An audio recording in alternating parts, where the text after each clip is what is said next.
2 home games in for Durham, still no home win, but you know what they say. Bad swing against Hill. So, Lightning visitors, it's unique Riverside the venue. This is match day 6 of the Vitality T20 Blast 2024, and this, right around the world, is Durham Live. Is he ready?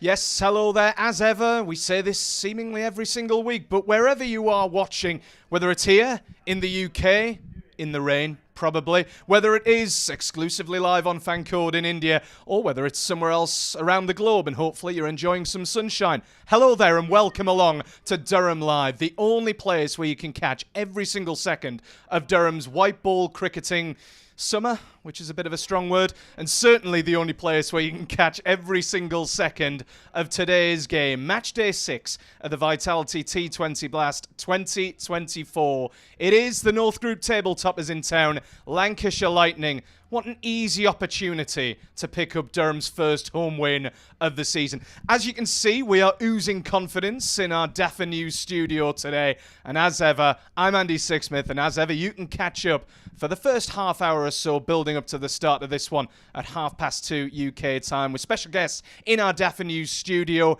and a couple of highlights as well from that washout against the Notts Outlaws just yesterday. But all of that coming up for you, like I say, before we hopefully get underway, weather permitting, shall we say, here in Chestler Street at the Seat Unique Riverside. But before we do, as ever, there is a reminder, get in touch with us. We want to hear from you. Twitter, use the hashtag #ForTheNorth. Jump onto the YouTube comments section. Send in your questions to us. Send in your beliefs and your opinions, etc. And we'll try and read the very, very best ones out on air. We certainly want to hear from you. And there's one other person that we really, really want to hear from as well. He's a man who's faced off against the Lancashire Lightning quite a few times in his career, both on and off the pitch. It is the man, the myth, the legend, and the man who almost wasn't here because of terrible traffic in the northeast of England, Mr. Steve Harmison. Harmy, apart from terrible traffic, how are you doing? Yeah, not bad, not bad. It was a little bit of a dash. I wouldn't say I ran up to the media suite because these legs don't work anymore because that belly that I've got hanging over it. So, but no, I'm looking forward to this. It should be a good game. It was a great start last night. It really was. Lizzie and Graham Clark, who I'm pleased Graham Clark got off to a good start because the hangover from what happened against Leicester when he ran Ashton Turner out, then didn't quite get over the line. I thought that might have, Scott Borthwick said, it might have affected him. It didn't look as though it did last night. He looked as though he was in top form again. So it was pleasing to see. It's just whenever you get off to a good start, sometimes it's just one of them things. So fingers crossed, no rain. Yeah. But I don't think we'll be that lucky. Fingers crossed we get a match because I don't think Durham are in must-win territory. But they need to start winning games soon because if they don't, they could just sort of start to fall away from that sort of third or fourth space. That's where we are looking probably at this moment in time. Well, like you say, Clark, he's obviously gotten over that run out of Ashton Turner the other night. Have you gotten over that defeat against the Foxes yet or not? Because it was blooming frustrating right at the end, wasn't it? It was, yeah. I think you can go in the dressing room after the first 2 defeats and go, well, lads, that just wasn't good enough. We just need to move on here. You didn't really have too much of an inquiry in it. Getting bowled out for 70, basically getting bowled out for under 120 twice. That you just look to move on. I think the Leicester game would have hurt. I think it would have hurt because it was so close, and they had it in the palm of their hands, and then they got dragged away, and then they had it again. And I thought Leicester bowled really well at the end. I thought Curry and Hull bowled fantastic at the end. But I think that one, I was wondering if there would be a little bit of a hangover, but it seemed as though they went to Trent Bridge last night and didn't have any hangover. And it's a modern day game at this moment in time. So put disappointment behind, put good days behind as well. And today they're going to have to be right on it because this is a good side. They're a really good side led by a former great here. And when you say great, this place has only been sort of professional for nearly 30 years or 30 years or more.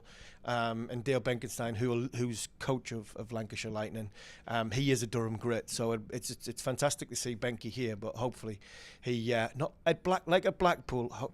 He got a win there. Hopefully he doesn't get a win today. Well, speaking of legends, you're not the only legend in our studio today. We tried our best not to introduce him right next door, but he's the only man I know that managed to drop himself yesterday, from what I hear at Chester Street. It's Mr. Ash Thorpe. Ash, talk us through this one first and foremost. I mean, how the heck did you manage that one? Did you just not fancy it? Friday night was heavy? What we talking? Yeah, I'm just too old, mate, to be honest with you. It's too hard. I played on the Friday night and the body just can't handle 2 in 2, mate. So, yeah, it was very, very easy to drop myself. Well, good for you, because we've picked you up for the punditry chair instead today.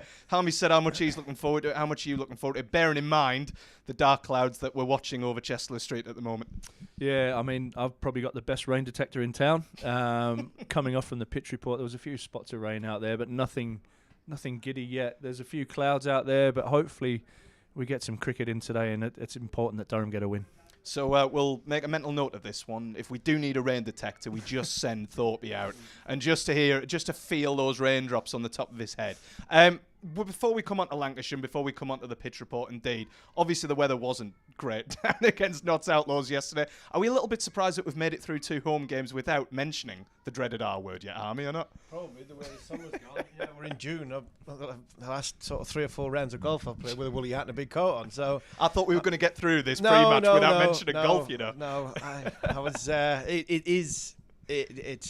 Look, it is what it is. We know we're living in the northeast of England. We do get weather, unfortunately. Fortunately for Durham this year, at home, we've been all right with the weather. But that's a frustrating thing about yesterday, was the disappointment of Leicester, and then going and starting the way Durham did. I think that's... It will disappoint the group, but it will also harden the group as well, knowing that the Leicester hangover wasn't so much there, and if they can get off to a good start again here with batter ball, you just never know where momentum, that word momentum, is used in cricket. It is massive, and if you can get off to a good start in the power play, whether it is batter ball, you more often than not so far this season, from Durham's point of view, they've either won the game or they've lost the game, and that's coming from the sort of power play they've had. It's an interesting one though, isn't it? Because if, hypothetically, we say the rain does come down, does a broken match suit Durham, Ash, or not, in the way that Lancashire are playing at the moment? It's a really tough question. I think the games that we've watched so far, Durham have been really dominant in certain phases of the game. They just haven't managed to put those 20 overs for a full innings into play. I think they'll want to win the power play, and they went a long way to doing that yesterday before the rain came. And I just think it's crucial that whatever Durham do, whether they bat or they bowl first, that they just do it well, but they do it for a prolonged period of time, which puts Lancs under pressure. Well, we shall see, both in conditions, both in weather, and in results as well. But like we said before, while Harmy was tearing what hair remains on the top of his head out on the A1 and around the roads of the northeast, we were frantic. We were wondering who the heck is going to step in to do Harmy's much vaunted pitch report and the conditions report. Well, look no further than Mr. Ash Thorpe, who headed down pitch side with a special guest and brought us back this report. But a bit of an overcast day with some showers potentially forecast, but dry weather. First thoughts on the pitch? Well, I mean, you can tell it's been used already. I think it was one that was used against Birmingham earlier on in the season. But I mean, the last wicket, I didn't really see it live in person, so on the cameras. But one thing I can say, it looks like it's got a more even top to it. Just seems, to be. Can't tell how it's going to be out in terms of the trueness of the surface, but it always looks like a even top. Yeah, there's a live grass on, which should indicate that hopefully we get some good pace and carry for seamers, and it should be good for batting. Yeah, it should. I mean, as you say, I mean, probably haven't got that result in the year so far. I don't, and I hope it won't be the surface, but it looks quite an even surface.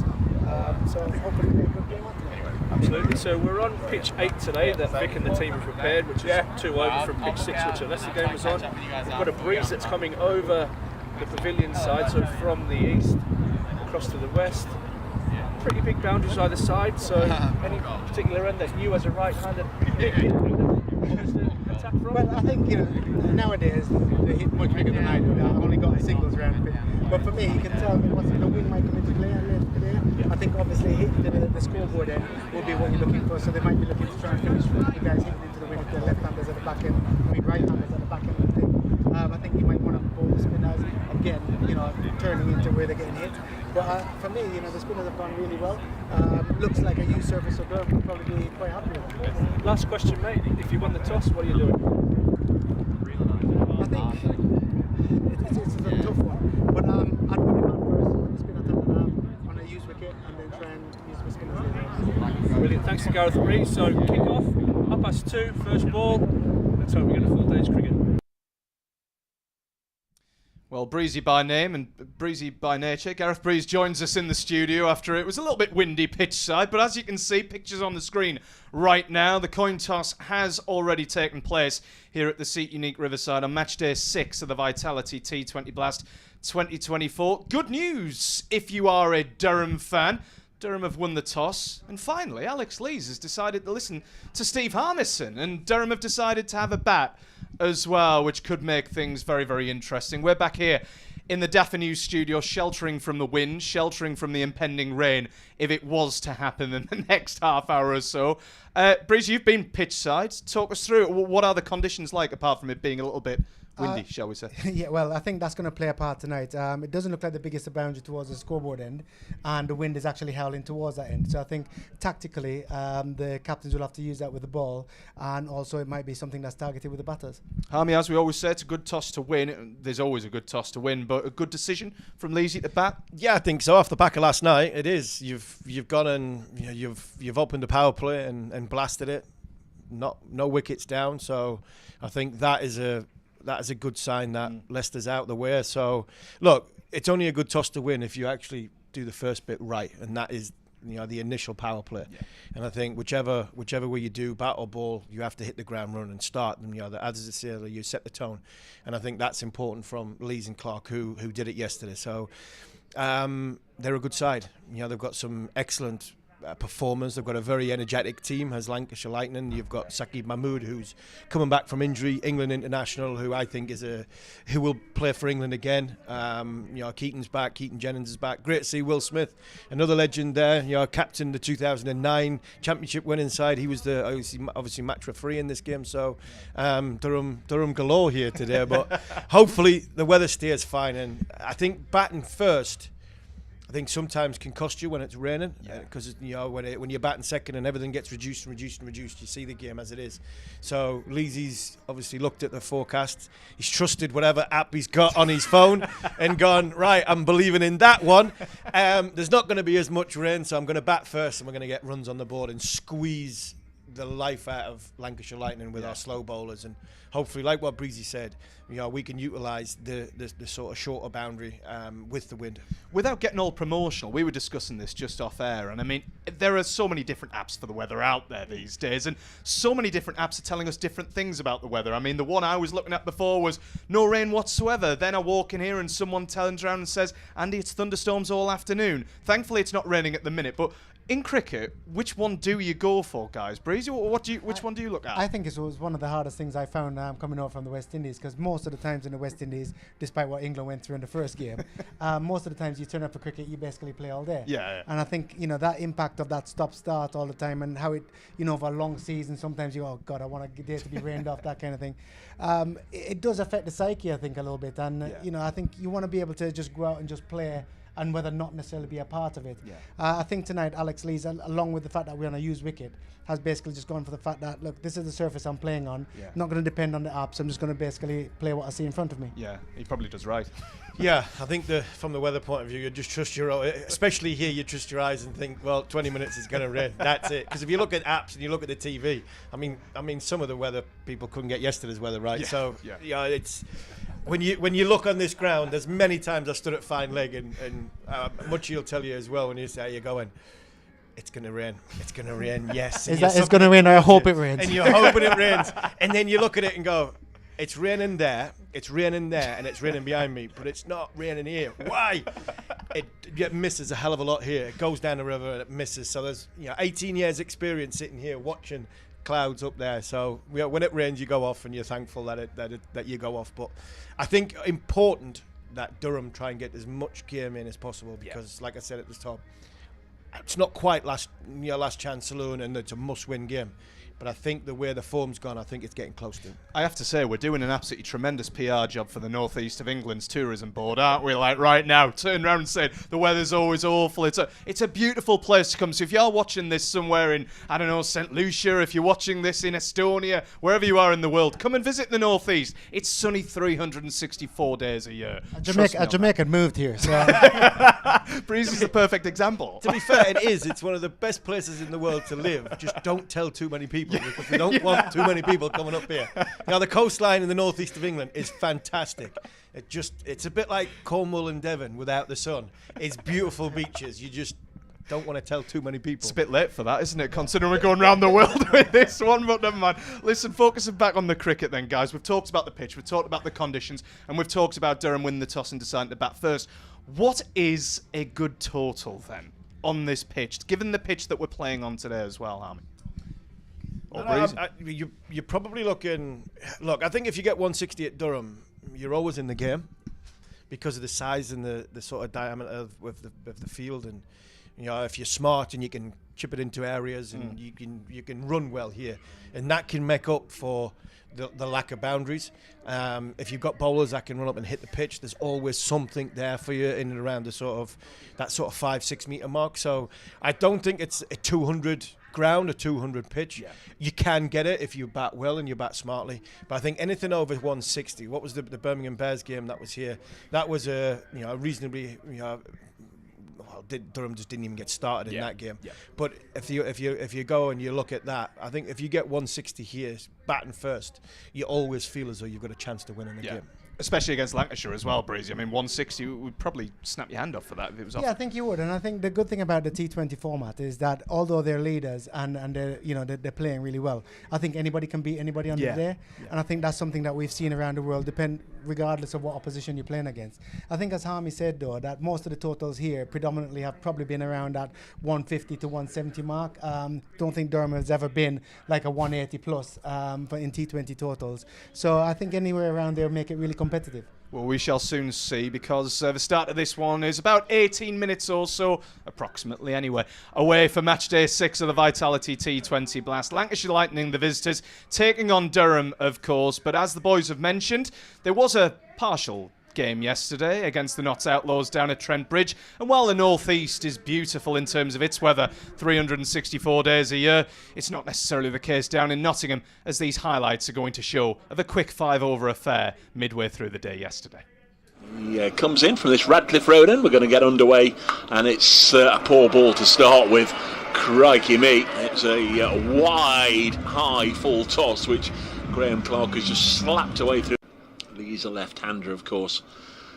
He slams this straight down past the bowler, down the ground for another boundary. 10 on the board already as the floodlights just flicker into life, and those dark clouds grow. 5. Stone into Graham Clark, just backs away and turns it through mid-wicket, and it will in fact go for 4. Just got enough juice on it there to bisect the leg side field, gets a boundary. This is a fast start from in the last 6 blast matches, but Hale's not due to play in those. Full toss from Stone, and again it's slammed down the ground for 4 by Clark. Not so, almost treating Graham Clark like it's his testimonial at the moment. They're just over. You can have 5 fielders out in the deep. The next one is slammed into the Fox Road stand. Biggest hit of the day so far. Powerful striker of a cricket ball is Graham Clark, and he's showing why. 31, the imminent arrival of those dark clouds is Lister bowling wide of the pegs, and that's called a wide by umpire Baldwin. If you think this is a fast, it wouldn't be an easy run chase at all. They need a wicket or 2 here as this is forced into the offside and through the offside. It was to the left of Martindale, to the right of Clark. Neither of them could get anywhere near it. Beautifully played by Lee. Bridgeford Town rather than the cricket ground. The one into the pads, single taken. 58 without loss at the end of 5. So we remain hopeful. So those are the highlights from the washout against Notts Outlaws yesterday. Of course, that one drawn.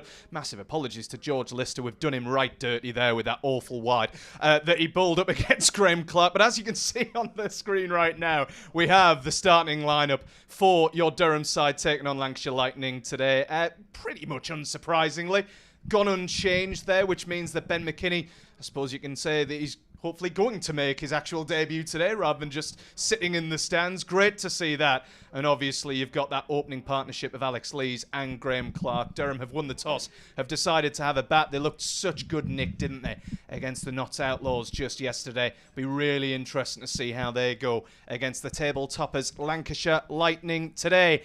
And joining me in the studio, Harmy and Breezy have headed off to prep their commentary notes. So we're delighted to welcome back Ash Thorpe and a debut in the Daffer News studio for the one, the only Mr. Gordon Mitchell. Gordon, how are we getting on? Yeah, no, good. Thank you for having me. It's all right, we were forced.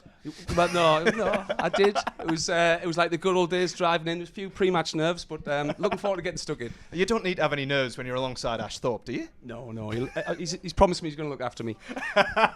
Listen, we'll come on to the team news in a little bit, but just talking through yesterday, Harmy mentioned it before, didn't he, about it was just good to see, yes, Alex Lees get amongst the runs, but Graham Clark, especially after everything that happened against the Foxes. Yeah, I think Clarkie's been a big part of the one-day side the last couple of years, and seeing him get 50 obviously not out the game before and then get a quick fire few runs tomorrow. But yesterday, some really good shots was bodes well for today. Fingers crossed. There was some tremendous shots in there as well, Ash. I mean, it was called highlights for a reason, and it was highlights for Durham, not necessarily George Lister, poor George Lister for not.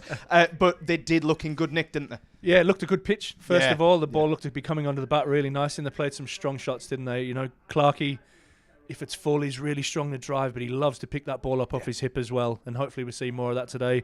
And, you know, that start's so crucial. Can we get off to that power play start today against a strong Lancashire Lightning side? And was that then the disappointment for the both of you against the Foxes, either watching from here or watching afar, the fact that, you know, we did restrict the Foxes, and then there wasn't that start, that explosive start in the power play?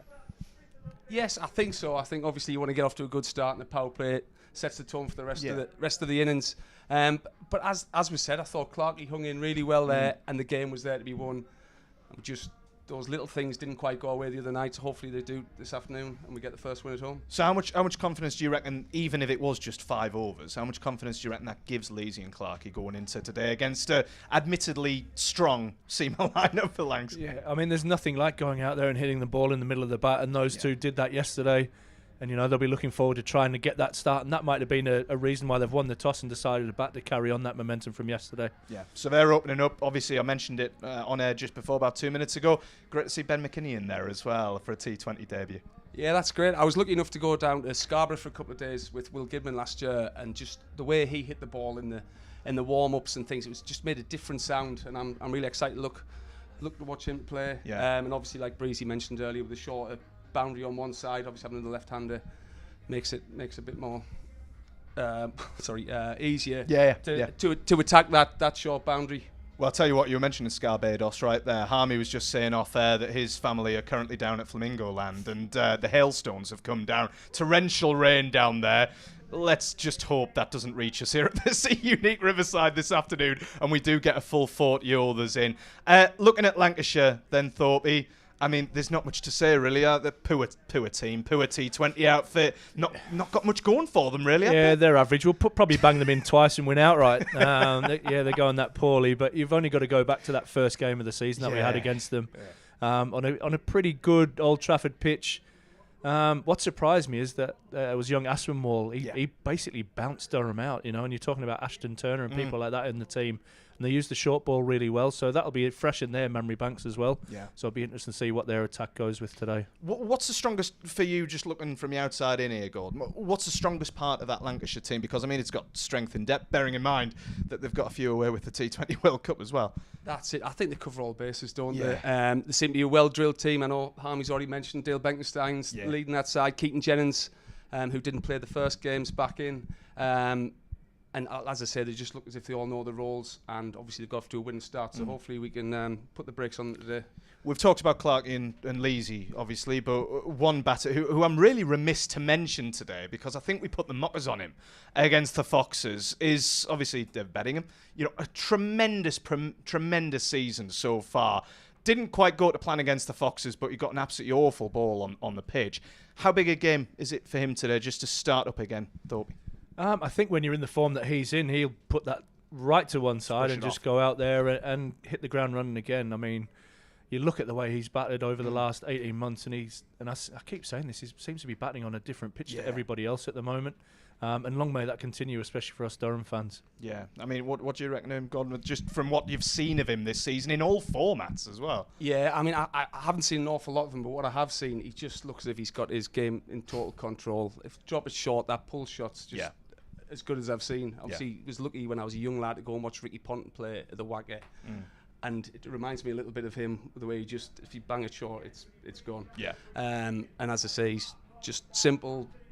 If it's full, he drives through the line of the ball. If short, hits through it. Just looks as if he's in a man in real good form, and fingers crossed today is his day again. Absolutely. I can't help but notice over your shoulders the sun has come out here at the Seat Unique Riverside, which is quite a rarity this afternoon. So hopefully, fingers crossed, keep those fingers crossed that the weather still stays off. You can see it there. Look at that beautiful, what a sky, beautiful picture in front of you. Like we're saying, northeast of England, it's beautiful all year round. What were we ever worried about? Should be working for the tourism board.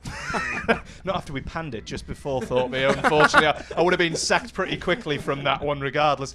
Looking at the team again, though, Johnny Bushnell, we saw a little glimpse of him again the other night. What are we expecting once again today against a tough Lightning side, Thorpe? Well, Bushy misses out, and they've put Ben McKinney in the side to him, and I think you're probably looking at adding another left-hander and just giving Durham those options. I'm really excited to see him play. I've been coaching Ben for quite a long time now, and he frustrates the life out of me. He's one of the most talented players that I've seen come through. He's different. He's 6'6".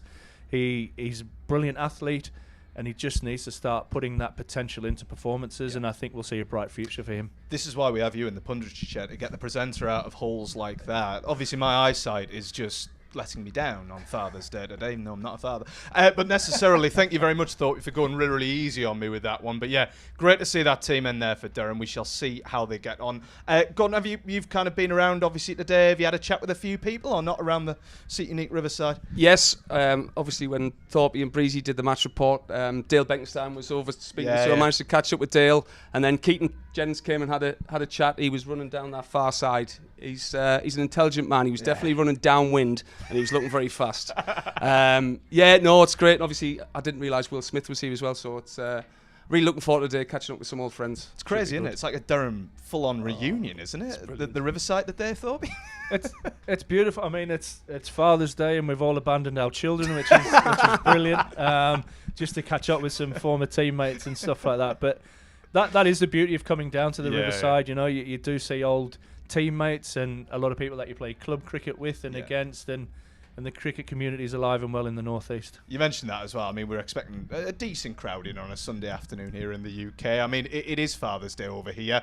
It's a really, really good occasion to bring the family as well, isn't it? Especially a club like Durham, which is so welcoming too, Gordon.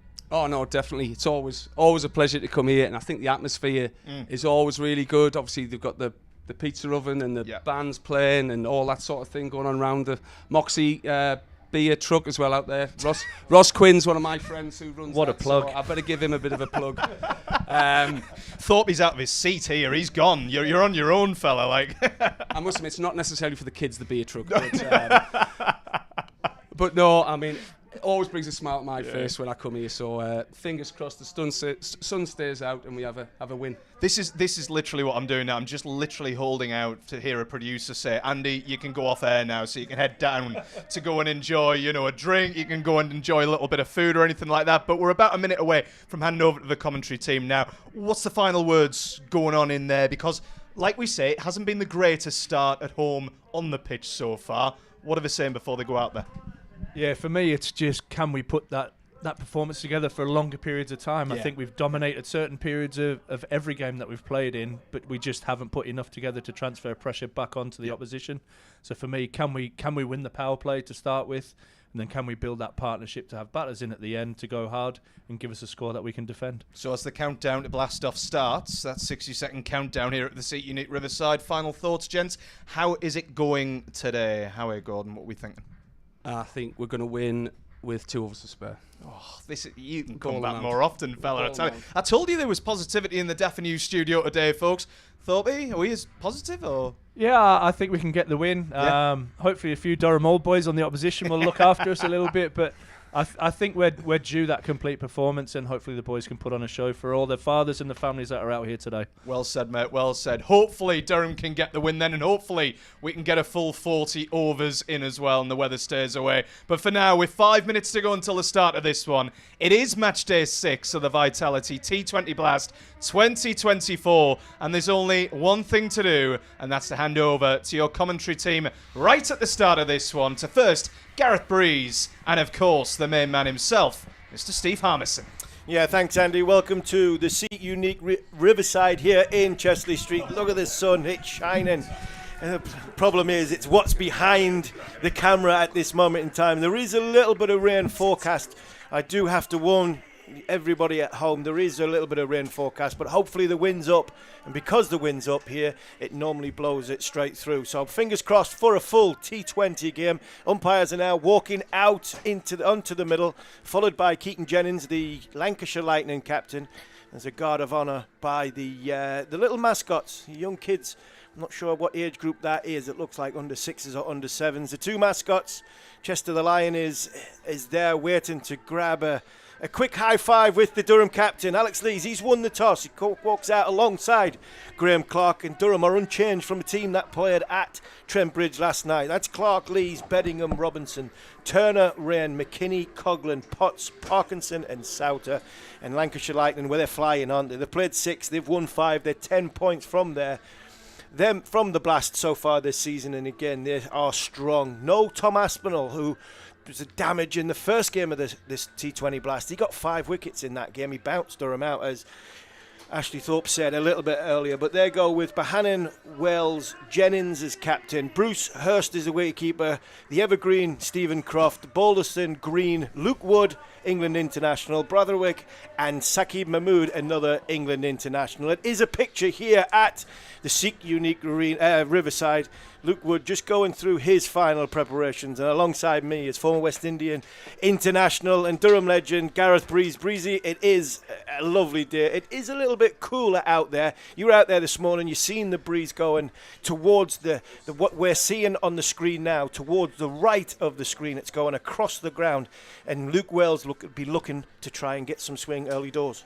Definitely be using the conditions. You can almost tell that Lancashire have gone with opening the bowling from this end so that they can finish hopefully with the right-handers at the back end hitting. That would be useful, having probably McKinney and Rain in. So if you can have a left-right combination at the back end, that might just thwart those plans. But look, it's really seen out there now with the sun out. Yes, it's windy, but it's actually quite pleasant. It is quite pleasant. I'm looking forward to seeing Ben McKinney. Not seeing much of him. I mentioned that about Josh Hull the other night, and he didn't disappoint either. But here's Luke Wood for the first ball. Oh, a bit of swing. Just shaped back towards Graham Clark's off stump. Durham batter possibly just feeling, trying to get bat on ball early on in your innings, trying to, feel as though you're getting started. He has been in a little bit of form. Again, he got a good start again the other night at Trent Bridge. He got 50 in a losing effort against Leicester. He's had 3 starts of double-figure scores, and he'd be wanting to go on for a big one. No, shot. Beautifully timed down the ground, and Breezy, that was his problem the other night, wasn't it, Graham Clark? He literally hit every fielder. At one point he had 30 off 40 balls, but he could easily have had 60 off 40 balls. He times the ball beautifully, but he does hit fielders. Yeah, he didn't probably hit as many gaps as he would have wanted the other day, especially in the power play when you got more gaps at ahead. But I mean, it was just nice to see Clark get a 50. Yes, he was in a losing cause, but that does masses for his confidence, and it shows how he started off the game yesterday. Again, Luke Wood in. Width. width outside, top edge or outside edge down to the third boundary. I think that is excellently fielded down there. Good slide and stop, and he managed to just pull it in, and 2 runs. And Durham are off and running. Graham Clark is off and running. Luke Wood probably just looking to try and swing that ball back. Touch of greenness in the surface. I don't think it's as poor a wicket as what it was 3 nights ago when Durham played the Foxes. I think there's a little bit more. I think there's less cracks and dryness in this surface. So hopefully the ball will just skid onto the bat. Yeah, I mean, lucky enough to an opportunity presented itself when you got stuck in traffic.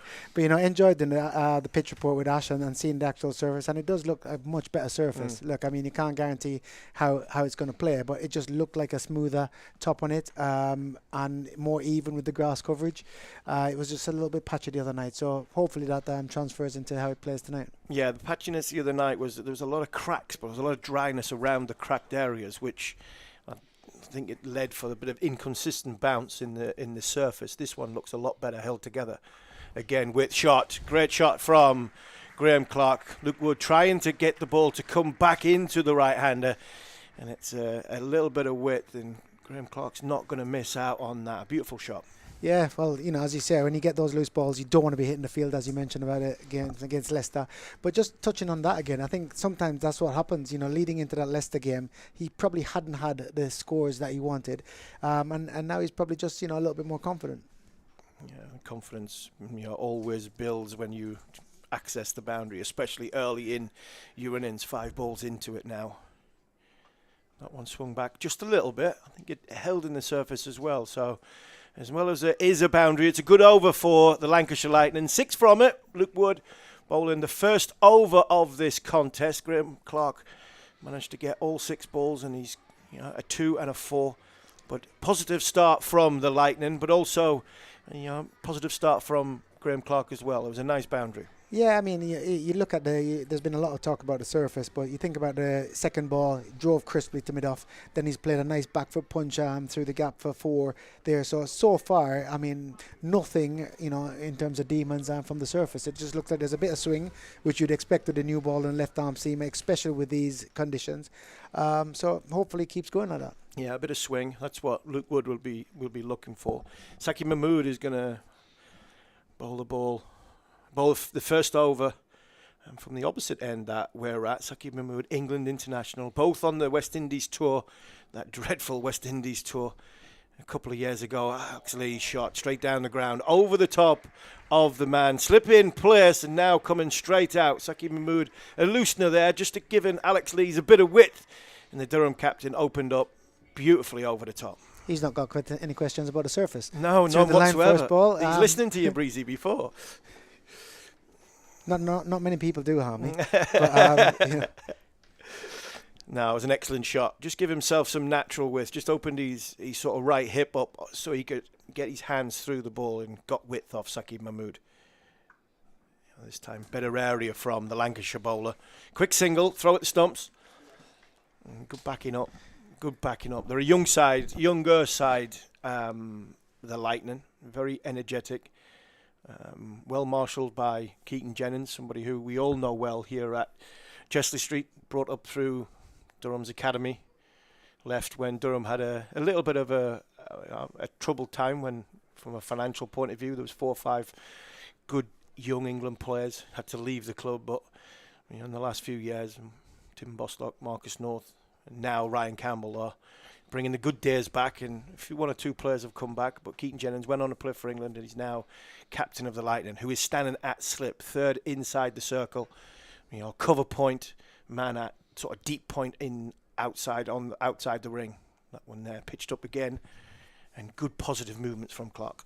Yeah, and you can see Keaton Jennings here just backing his premier fast bowlers. I mean, with the conditions to the right-hander, you think it might just take the ball away, so he's naturally gone for the attacking option of putting the slip in. So, I mean, they're obviously trying to make inroads. We saw the impact of that getting early wickets against Durham when we played against Leicester the other night.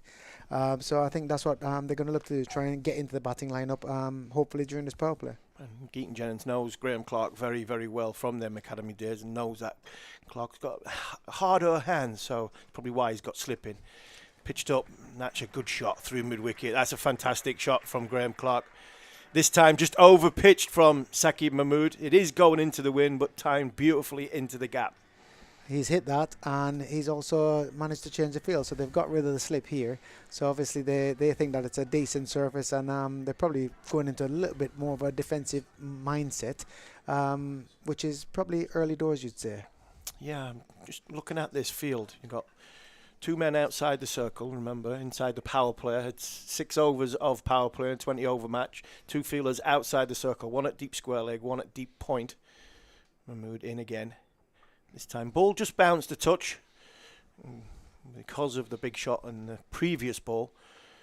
The mid wicket has gone onto the 30-yard circle, and comfortable single from the 2 Durham batters. 10 off the first 5 balls of Saqib Mahmood. It's a good over for Durham. They've gone with similar fields here to both the right and left-hander, with like a deep backward square and almost like a backward point on the boundary. And I think that's because of how hard people got the ball nowadays. Nobody's necessarily just trying to deflect through third man. So that's possibly why. Slower ball from Saqib Mahmood. Big appeal, I think, from that length against Alex Lees. I'm not sure it's going to be pitching in line. Tom Lungley agreed. He gives a leg by. 11 off the second over, 17 for none, and that's a good positive start for Durham. I think apart from the boundaries, what I've loved is it's been really good cricket by the Durham batters so far. They've scrambled, they've got the singles, along with the boundaries, and I think that's what really makes a difference in a good T20 total. I think the only team in probably world cricket that probably does it very differently is probably the West Indies. They're probably more higher boundary percentage, but there's a real good combination here of boundary in and real tactical run in between the wickets so far. Yeah, it's no fun, that, is it? They've got to move too much.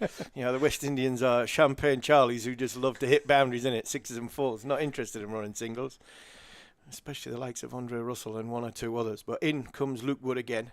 Leaves, gives himself some room, just gets an outside edge there, and good fielding from, I think it was Saqib Mahmood at short third.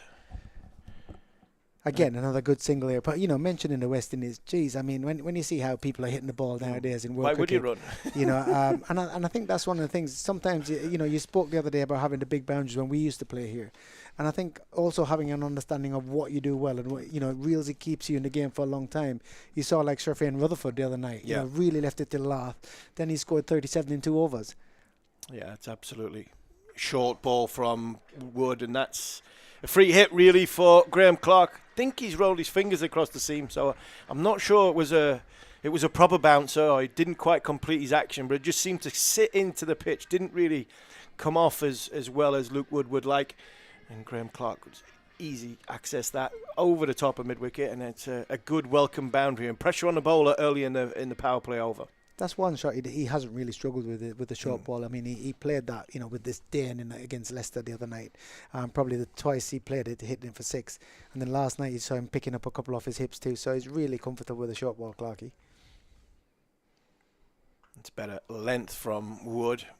Just angling back in, not giving Graham Clark any width whatsoever. It's a good comeback from the England international. He was part of the West Indian trip a few years ago. I was on it. I was commentating out there, and you were mentioning the big boundaries in the West Indies. I mean, the West Indies lads would have been playing on this ground and still would have been hitting 6s. They were miles. They were massive. Saqib Mahmood was on that trip. I think it was the coming of age of Phil Salt that trip, and Luke Wood was definitely on that. Short ball again. This time it's bigger. This time it's all the way. That's 6 for Graham Clark. And if they didn't quite get the short ball right the last time, Luke Wood, he's definitely not got it right this time. It must be Father's Day. That's the second person to listen to me today. But look, that is exactly what Clarkey's done in that game against Leicester. I mean, anything short, he's absolutely played, with such disdain. Now this change of field, they've brought the offside sweeper up, which was behind point, and obviously still looking like they're going to go with the tactic, but hitting with the wind, probably not a good tactic to be bowling short this end. Yeah, it's surprising. Hitting with the wind. Clark just tries to give himself some room. Good running, good batting from Durham. Again, like we've mentioned a couple of times, it's not all about access and boundaries here. That isn't the surface normally that you can hit through the line of the ball if it is in around that sort of 5-6 metre mark, a good length mark. You still have to look to try and hit the gap, and there's plenty of space out here at the Riverside. And that is a good start and good bit of batting from Durham's 2 openers. When we played the game against the Birmingham Bears here, it was a similar situation where after 30 overs we were 30 without loss. So I'm hoping that obviously we play a little bit better. But again, you see we're 29 with one ball left in the third over. Short ball again, well picked up from Lees, and just looked as though he was trying to give himself some room. I think Luke Wood's seen that, followed him. Better height on that bouncer, better directed, but again it's another 13 runs off the over, and Durham are 30 without loss of 3 overs. And yeah, Gareth Breeze, you can just remind the Durham supporters that they got off to a good start in that game against Birmingham Bears. And within the next 3 or 4 overs, they'd lost 4 wickets and only advanced the scoreboard to another 3 runs. So that will be in Alex Lees' mind as well. He'd be mindful of what happened in there and what happened during that game. Well, I tried to remind him of the positives. Dan Maudsley came on during that game and completely changed. And they've gone for Chris Green here. And this time they've gone for Green. He's probably somebody that with the new ball. Yes, it's a bit of a used surface, but if you watch him around the franchise circuit, probably uses the arm ball a lot in the power play. But the good thing is here, left hand right hand combination, using the arm ball to Lees. I think he might be trying to stand the seam up, trying to spin it away from Lees, hitting with the wind, and then trying to probably bowl arm balls to Clarkey. He's a good cricketer, is Chris Green. He's a very intelligent bowler. He's going to have to be here because start from Green, good start, to Lees.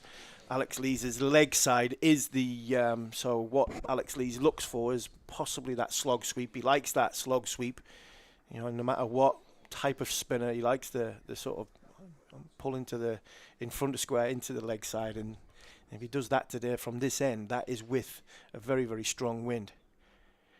Looked as though he was just looked as though he fainted, as though he was going for that sweep again, but I think Green seen him coming and fired it in towards the leg stump. Good bowl and good start from your spinner. I think it's a decent field, almost a little bit of a split field, because he's left that mid-wicket. Usually you see the two fielders together, the deep square like deep mid-wicket, but he's gone long on the deep square, and he's trying to go into the pitch a little bit, which will make it a little bit more difficult to probably access against the turn into that mid-wicket region.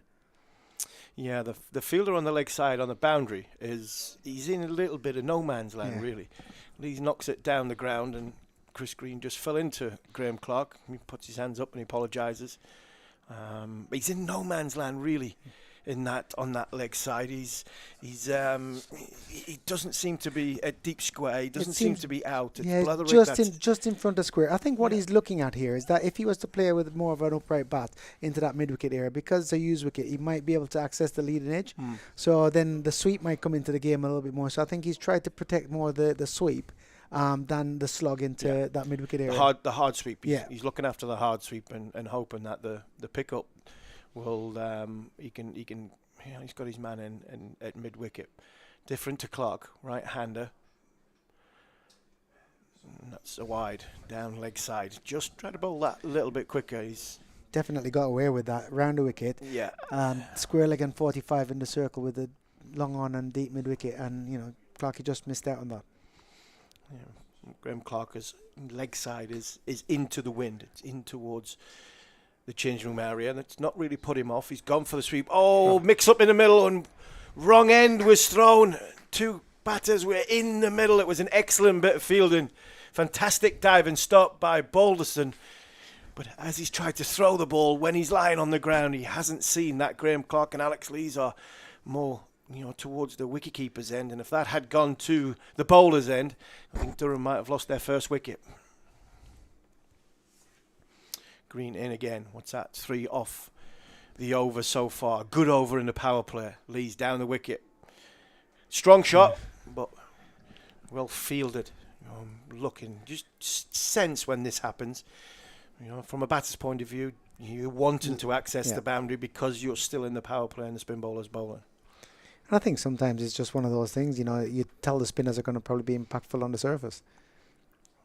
Excellent bowling again. Good running for Durham. Think you'd be disappointed normally, but because it's in the power play, Captain Keaton Jennings is keeping everybody out on the 30-yard circle edge, and it's a very, very good over. 4 runs from it. It's a 4th over. Durham are 34 without loss, which is a positive start for Durham, but an excellent over there from Chris Green. Yeah, it was brilliant there. I think, the disappointing thing, I think, would have been the ball that was leg side wide to Clarkey. He missed his length, he missed his line, and the area that was left vacant in the square leg area, Clarkey probably missed out. But for me, again, it's one of those things where I think it's already starting to show that the spinners might have an impact on this huge surface. And he's probably going to be, his experience is really key for Lancs. And he's probably going to be key for their attack tonight. And especially if the wind keeps howling and drying it out. Saqib Mahmood comes in for his second over. Alex Lees just give himself some room, but Mahmood followed him. Bowled the first over from the opposite end to where he's bowling now, and that's more into the wind. I know it's a crosswind, but I think bowling from the media stand end here at near the riverside, I think you'll feel it more on your back than you will in your face. So Clark's got the leg side boundary. Luke Wood went for the short ball. Saqib Mahmood, will he try and pitch it up? Slower ball, pace off it. Graham Clark gives himself some room, and it just sat up to be hit in a good shot. Good positive boundary from Durham opener. Yeah, I think you can see how they're trying to use the spinners. He's come where, I think to the off spinner, you're thinking the danger might be the right-handed batter. So they're saying, okay, well, if you can hit us through the wind to the bigger side, then, we'll protect that. But then we're getting the left-handed player cost the ball that might turn into the leg side. So they're trying to use, obviously, the conditions, not so much the dimensions of ground, but the conditions to their favour. Done it very, very well so far. Durham 39 without loss. To the fifth over, this time shorter ball, pierce off it again from Saqib Mahmood, but two fielders out of the circle in the power play, both on the leg side. One was really behind square, and there's a man at mid wicket in front of square, number 93, and that's Chris Green, who bowled an excellent fourth over of this contest. A single of four and a single so far on the fifth over. Saqib Mahmood showing probably his experience, his international experience as well, and international class. Just taking some pace off the ball on this surface. That one touch wider.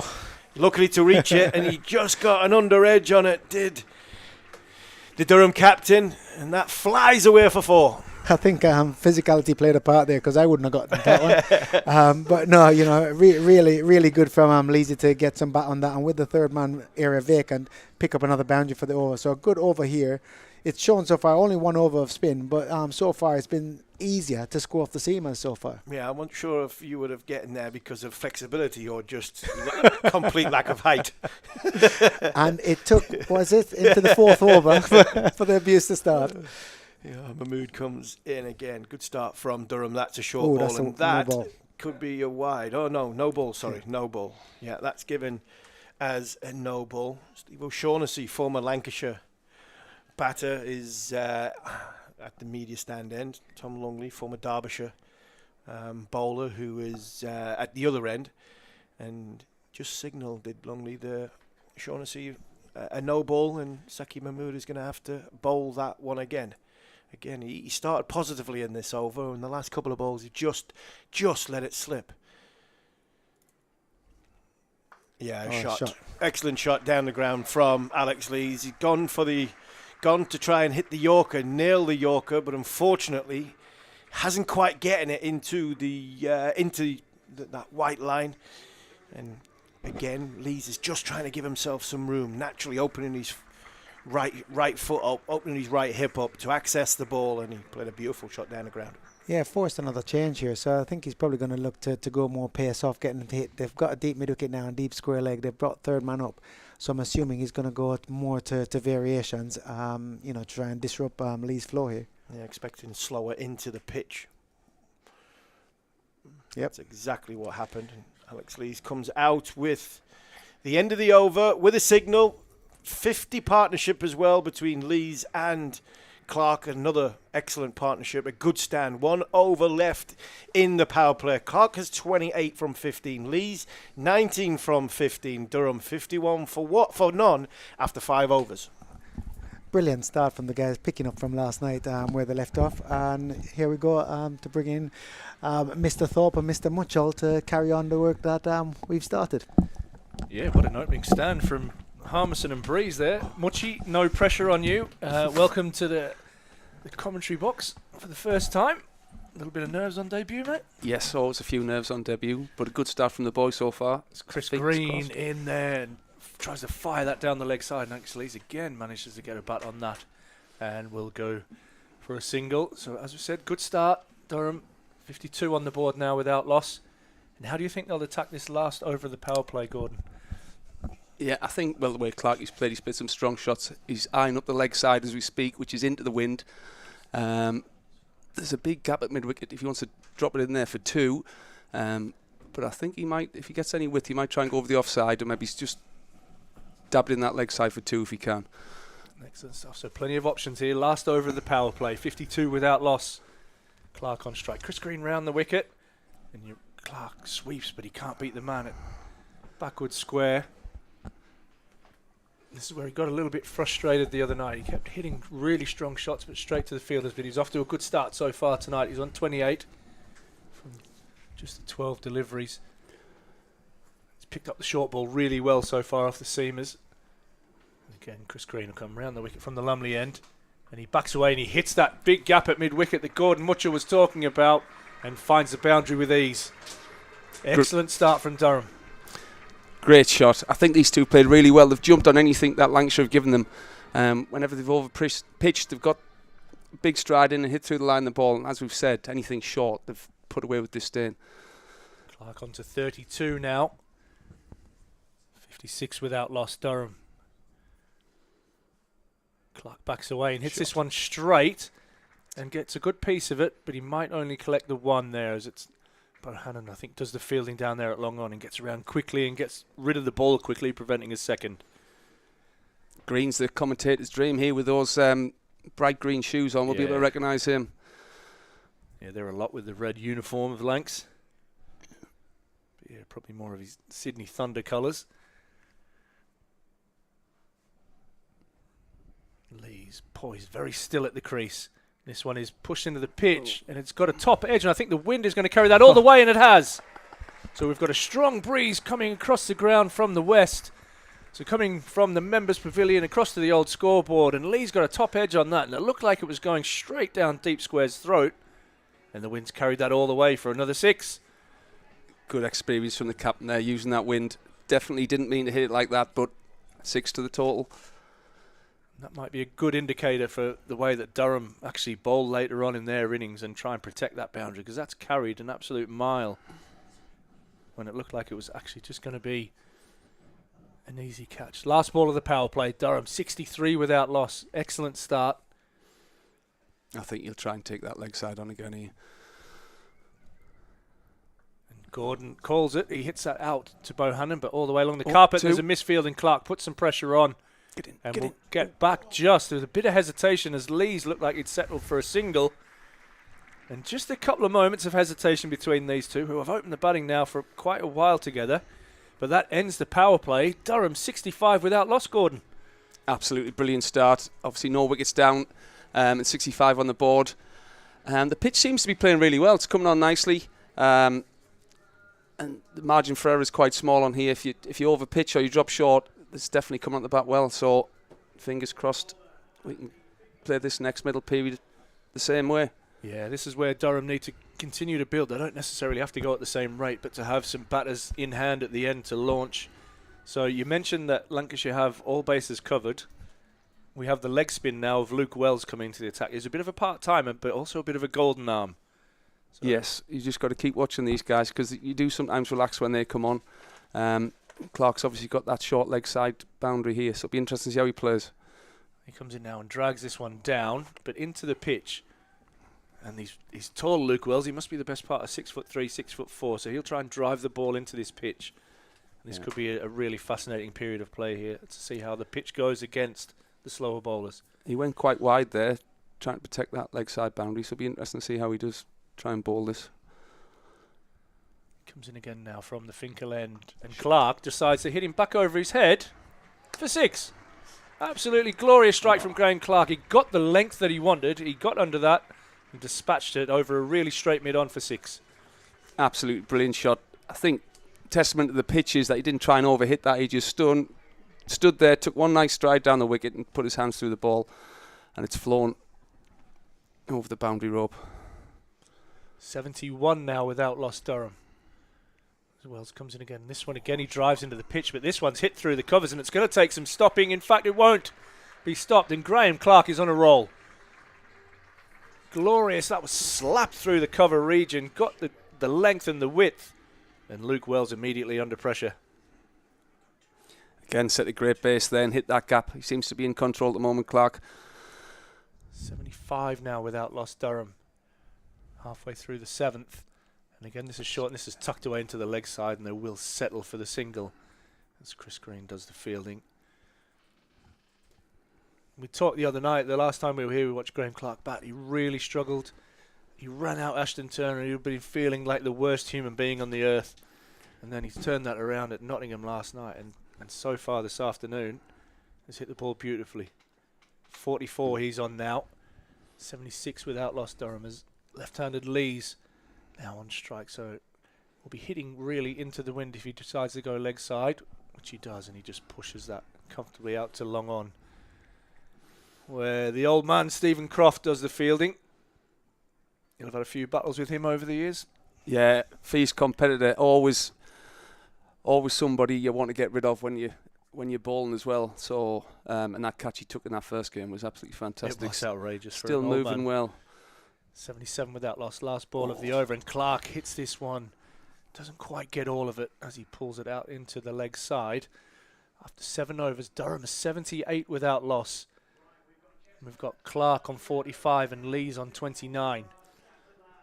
Brilliant. Where would you go here if you were Lancashire, Gordon? Putting your big hat that would be on the other end and being Lancashire, where would you go here? I might have given the spinner one more go, actually, to see if we can break this partnership. But the seam we've gone for, you'll have to help me out here, Thorpe, number 10. Battleston. Gone for Balderson here, who again had some joy against Durham in the first game. Him and young Aspinwall doing the damage there.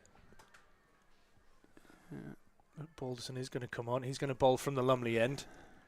That breeze blowing across the ground. And Clark uses a bit of bottom hand there, which I absolutely love to see. And whips that one away too long on, and he'll pick up another single. These two have played some really fantastic strong shots, but I think another part of this partnership has been the way they've rotated the strike as well. It's not been quite in the area to hit for 4. They've managed to get the 1s and 2s as well. Another good start the over. As a captain as well, difficult, isn't it? Left and right hand, getting that field in the right areas, the right angles. And Lees hits this one back over his head. And it's just dragged that a little bit to the leg side where Luke Wood does the fielding at long on. The Lancashire fielders keep throwing the ball down the pitch here, so the umpires might just be having a little quiet word, because I don't like that. Trying to alter the state of the ball. That's it with Saqib Mahmood in the line-up. He might want to try and get a bit of reverse swing at the end of the innings, so they'll be trying to get one side roughed up. The outfield is gloriously green as Clark backs away and probably gets too much of that, where if he'd just got a little bit less, he could have maybe had a look for 2, but content to pick up another single. This total continues to build here. 81 without loss. Clark 47, Lees on 30. We're halfway through the 8th over. An excellent start so far here for Durham. Probably the best start of the season, you would say. Although they got off to a fly yesterday at Nottingham. Yeah, touch wood, absolutely. And Lees hits this one, and oh my God, we've done it again. We've done it again. That is my fault. I'll take that. I did that to Ashton Turner the other week. Stephen Croft taking a comfortable catch down at long off as Lees looks to continue that start. Didn't get any of that right off the toe of the bat. And he goes caught at long off for 30 off the bowling of Balderson. And Durham at 81 for 1. It's the modern way, isn't it, to keep going hard in these situations. But just feeling with that fielder had set, I think your safer option was trying to hit the ball hard along the floor there. And if you got some length to work with, try and take on that short side. But a good start from the captain, and it brings in the man in form, Mr. Beddingham. Yeah, David Beddingham striding out to the middle. Looks like he hasn't got a care in the world, the way he just walks to the crease. And the way he's batting at the moment, he'll be really happy to be out in the middle now and looking to keep Durham's good start going. It's Clark 47, Beddingham obviously new to the wicket now, 81 for 1. A couple of balls remaining here in the 8th. An important breakthrough there for Lancashire. Yeah. And Lancashire we want to take a couple of wickets in clusters here, whereas Durham just hopefully build another little partnership here, get us going again. It's Balderson in now to Beddingham, who carves that one away gloriously behind backward point, and he will amble back for a comfortable 2. He seems to slow the game down. No, fantastic batting. I mean, obviously good length just outside off stump. It's easy just to hit that one straight extra cover, but he's just waited on it and eased it past that point fielder. 2 valuable runs. Yeah, lovely hands there. Just opened the face and guided that away to backward points left. Just a bit of confusion here for Lancashire. As Luke Wells is counting fielders in the circle. We'll have 5. No, deep mid-wicket now going back out. Looks like he's going to ball straight here. There's Beddingham on strike, and he just nudges this one down to long on. And that ends a successful over from Balderson. He picked up the wicket of Alex Lees there, caught by Croft. Out on the long off boundary for 30. Durham are now 84 for 1. Beddingham on 3. Graham Clark on 47. Yeah, still a good start from Durham. I think I'd rather have my Durham hat on than my Lancashire hat on right now. But this middle period's always important, isn't it? Absolutely, it's a crucial period in the game here. We're just talking about hat sizes, so for those that might not know, I'm really finding it difficult not to call Gordon Mel, which is his nickname, and we might discuss that at a later point in the game. But Luke Wells is going to continue with his leg spin. He went for 12 off his first over. And Graham Clark seemed to take a liking to him, hitting him back over his head for 6 and slapping him through the covers for 4 in his last over. He'll bowl to Beddingham. This one's short and it's punched off the back foot. And Luke Wells. Yep, Gordon Mutchell giving him some great advice there. He's as nervous as anybody watching. And he gets back. He scrambles back. Luke Wells, brilliant. Got the wingspan out there and got that in the right hand and threw it back. Thankfully for David Beddingham, it wasn't accurate and he was able to scramble back home. Great dive. Yeah, it was outstanding fielding off his own bowling from Wells. He's into Beddingham now. Beddingham cuts that, and there is a absolutely tiny gap in between the two fielders at point. Croft has got a hand on it, and it is to no avail as that one runs away to the boundary for 4. Yeah, Gordon, talk about the placement in that shot. Yeah, he just waited for it again and pieced that gap beautifully. Sprawling dive from Lancashire, but couldn't stop it. The outfield looks absolutely rapid as well today. Yeah, it ran looks away. in great shape, doesn't it, walking out across there. And these are the games that actually you feel a bit jealous of, and that brings back memories of playing. The surface looks beautiful to bat on. The outfield looks glorious, and this is short, and Beddingham hits this in the gap in between Wood and Chris Green, and Luke Wood. A little bit of Tyne Bridge action. A bit harsh, maybe. I think you were a bit harsh on him there. I That's thought it was okay. a decent effort. Luke Wood missing that one. Chris Green was a little bit disappointed in the effort. He was expecting that to be tapped to him. But Beddingham picks up another boundary, and he's off and running. He's into double figures already on 11. And Durham, 92 for 1. He just picks that length up so well, doesn't he? Anything short, he's onto in a flash. Another partnership building here so far. And Beddingham tucks this away into the leg side. And he's hit the gap between Green and Wood, but Green gets around and prevents a second run. Beddingham using his experience there. He knew there was only one. Clark, he was looking for 2, but good decision, I think. Yeah. Good energy conservation there from the South African. It was batted beautifully in the red ball and is now transferring that into his T20 here. Originally not part of the squad, but it's been brought in as Clark tucks that away off his hip again out into the leg side. Seems to be timing the ball really nicely, Graham Clark. He moves on to 48. Again, the ball thrown on the pitch. The two umpires look at each other and now having a word with the fielding team. Chris Green apologises. I'm sure it's a token apology because that was exactly what he meant to do. I'm not sure I could throw it that far these days, especially into the wind. As Wells comes in now, and this is full and driven, and it beats extra cover. It beats Jennings, and Clark looks for 2. But the evergreen Croft gets around there and prevents a second run. And that ends The 9th over. Durham sitting pretty on 95 for 1. Bettingham on 13. Graham Clark on 48. Yeah, another good over. I thought they manoeuvred the ball well, hit the gaps. I think that's a mark of a good batsman when they're missing the fielders like they are at the moment. Clark just starved of the strike a little bit here. Just hope he doesn't get too anxious and keeps going the way he's going. Yeah, Bettingham 13 off 7. Has taken most of the strikes since he's came in. But they've got 8 off that over there without really breaking sweat, haven't they? Which is great batting in the middle of the innings. It's going to be Balderson to continue. Successful in his last over. 1 for 6 against his name. Starts a 10th over from the Lumley end, and Bettingham pushes that back down the pitch. Good length, good hard length. Excellent hard length. The bowlers meeting used to be the bane of my life at Durham. We used to sit there for hit the top of off hours, yeah, and it would always come back to hit the top of off. Maybe it's the odd bouncer. Especially if you had Harmy in your ranks. But I think they've just missed a little bit today, Lancashire. They've given us a few ones to get our hands through. And this one is slapped down the ground by Bettingham. It's not timed perfectly, but it's timed well enough to get past the bowler and way for 4. That was really, again, hard length. Maybe a little bit of pace off that one. Seemed to hit quite high on the bat, but the placement was absolutely perfect from David Bettingham. He picks up another boundary, moves on to 17. And Durham, at the start of the 9th over, on 99 for 1.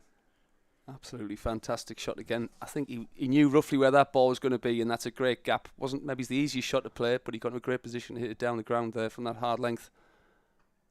David Bettingham just tucks this one away now into the leg side. And that brings up the 100 for Durham halfway through the 9th over. As Gordon Mutchell gives the lads a round of applause, and it's been really pleasant to watch so far. I'll tell you why that was such a good shot from Bettingham, because that length, naturally, he would normally look to pick up and pull that. But it's into a really strong wind and probably the longest boundary on the ground. Absolutely. And he's gone against his instincts and punched it beautifully down the ground. Graham Clark on strike, 48 not out. He backs away and he hits this one to Keaton Jennings at cover, who has a shy at the stumps, but Bettingham is safely home. 101 now on the board. Clark moves to 49 not out. And Bettingham is on 19. And that was something that Ryan Campbell brought up at the end of the last game. Was he talked about problem solving and thinking on your feet. And I think Durham have been ahead of the 8 ball so far today, and they've played some fantastic low risk shots. Balderson in, and this one again is hit down to long on by Bettingham. Yeah, it was an excellent interview, that, I thought, from Ryan. Nothing to do with me. Were you doing that one? I thought you great leading question. Well done. Muchie, you've brought that up beautifully. Come on then, Ash. What's a pass score here? Or what would you like to get to at the this way moment this pitch in time? is played, I'm not going to lie, it's played a lot better than I thought, and Durham have played some beautiful shots so far. I think they'll be looking at 180 at least at this stage. And that's an excellent 50 from Graham Clark. Knocks that one down the ground. He brings that up with just the 29 balls with 6 4s and 2 6s. As he gets rightfully a round of applause from a lovely crowd here on Father's Day here at the Seat Unique Riverside. And with that, I'm going to hand you back to Stephen Harmison and to Gareth Breeze. Yeah, cheers, Thorpe. Yeah, excellent 50 from Graham Clark. It's been a good innings from Graham Clark. He's missed the fielders on more than he did the other night. He's accessed the boundary very, very well. Rotated the strike when he had the left-hander Alex Lees and the captain in. I have to be honest, I don't think Lancashire have bowled very well in this first 10 overs. I think if I was Dale Benkenstein, Keaton Jennings, I'd be disappointed the way my team have bowled in them first 10 overs. I don't think they've hit the right lengths, and I don't think they've sort of hit the right speeds either. The spin bowlers have bowled it a little bit too, especially Wells, too floaty, or he's dragged it down and bowled too short. And I think the seamers, you have to hit this pitch at Durham. I don't think you can sort of pitch it up. I think it has to be, you have to hit the pitch hard. As Clark comes in there like that, there's a little bit of misbehave. There always is a little bit of misbehave, no matter how, it's coming onto the bat with the green grass and sliding on.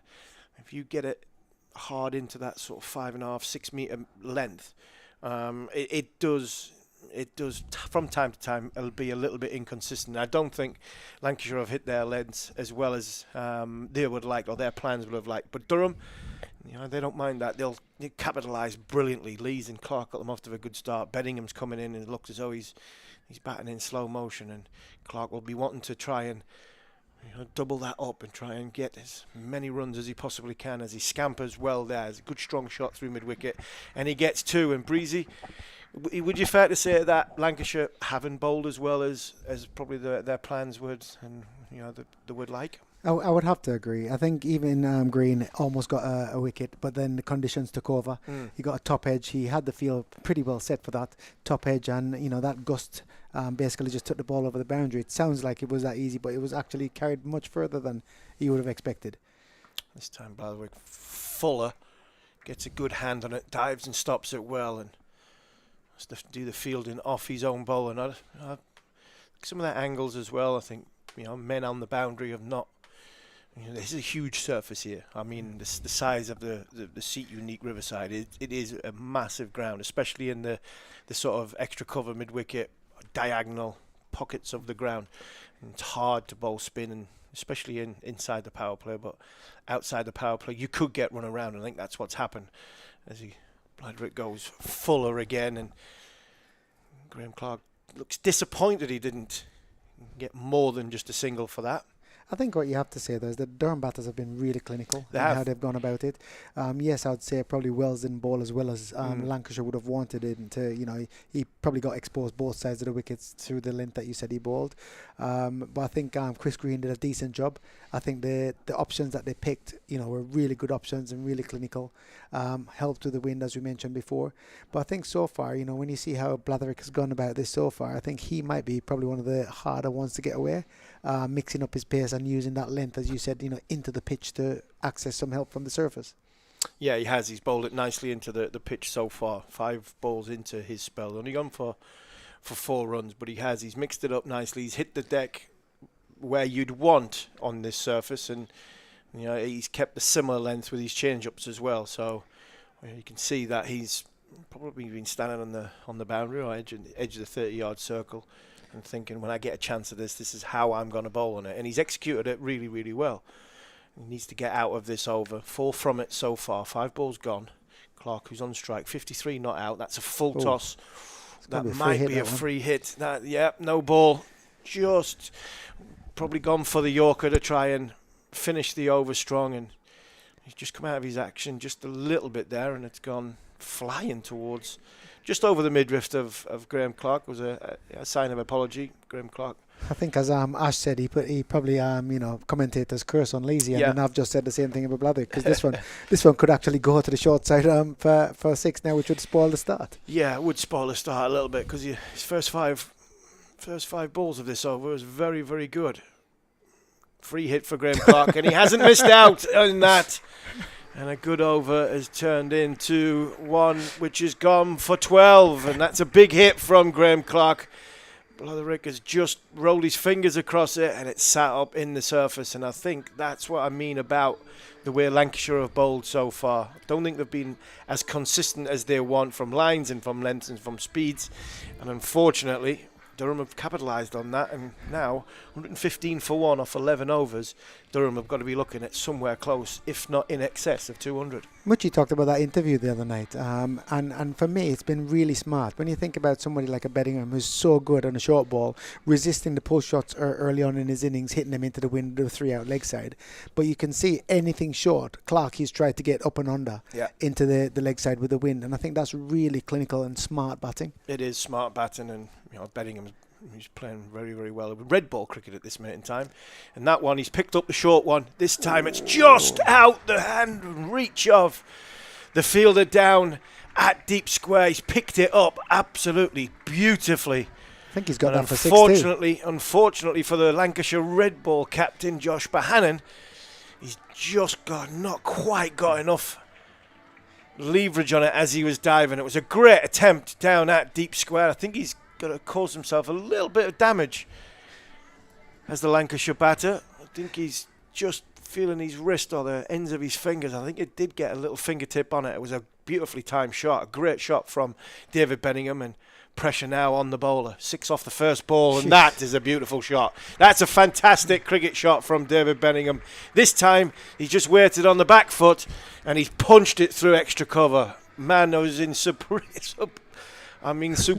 form at this moment in time. Yeah, I mean, I know he didn't get off the last game, and we talked about him probably getting one of the worst deliveries the other night.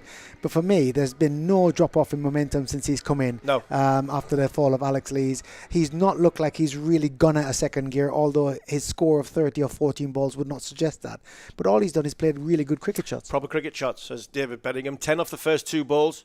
And this time, he's just going to go back to doing what he was doing before, which is to clip the ball into the leg side and say to Graham Clark, over to you. 11 off the first 3 balls of the Balderston over. He's got 1 for 25 off his 2.3. Durham 126 for 1 now, and Lancashire scratching their heads at the minute. It's not so much where they're going to get the wickets from, it's where they're going to stop the run rate. Durham 11 runs and over at this minute in time. Clark gives himself some room. Didn't quite get that. Balderson just followed him. And unfortunate for Lancashire, I think they're going to have to do it through getting wickets. Yeah. I think if these 2 guys get set, there's no way you're going to contain them, especially with the drastic conditions that you have to one side. So for me, I think they're going to have to try and get somebody in to get wickets, even if you go to somebody like a part-timer like Croft. Bellingham strong down the ground. Might look for 2, but it's single that he's running so far suggests that they are happy for 1 and comfortable to come out of this over. 3 singles from the middle part of the over after the 6 and the 4 from Bellingham.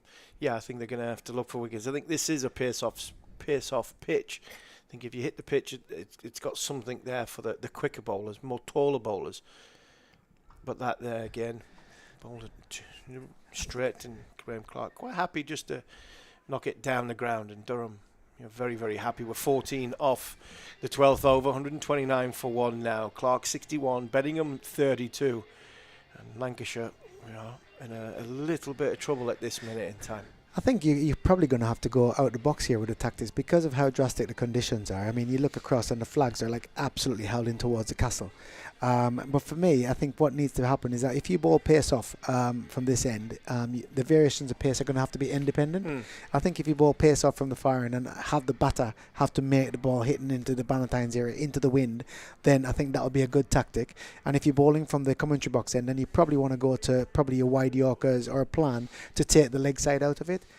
Because the conditions are going to be so much in the batter's favours here today, and it's really tough conditions to bowl in. It is, and Keaton Jennings has gone back to one of his senior bowlers, one of his England international bowlers, and that's Luke Wood. He needs a wicket. He needs one of his experienced bowlers to stand up and try and stop this run rate, which is sitting at 10.8 at this moment in time. Luke Wood possibly gone for the Yorker, just over-pitched. Graham Clark hits it down the ground. Stephen Croft, excellent fielding as ever. And when you want a wicket, you have to turn to one of your best bowlers. And probably from a seam bowler's point of view, that is Saqib Mahmood or Luke Wood, both international cricketers. And I still think it is a pitch where the pace off is. You watch second half, I'd imagine Durham's spin bowlers and Durham's bowlers will be bowling a lot of cutters, bowling into the surface, and that is another excellent shot from David Bellingham, just over pitched from Luke Wood, but it's width. I think that's the thing for me with the way Lancashire have bowled, as that single brings up the 50-run partnership between Clark and Bellingham. 33 for Bellingham, 15 for Clark, 29 balls. Do you think partnership? Do you think though, Hami, with the width, he's got a deep cover point and almost like a square or a deep backward point. So almost that width is almost like trying to really take the ball away from the leg side, which makes it hard to also access over mid-off. But I also think at the minute, and that when you do go down that plan, you run the risk of a thick outside edge, and again, just too wide from Luke Wood. He is trying to bowl it that little bit wider. I think he's trying to bowl it a bit fuller than that because of the way the field suggests, as Gareth Breeze suggests, but unfortunately didn't quite get his line length right there, and that is a bit of fortune from Graham Clark, but I think 66 off 39 balls. I think he's earned the right to have a little bit of fortune.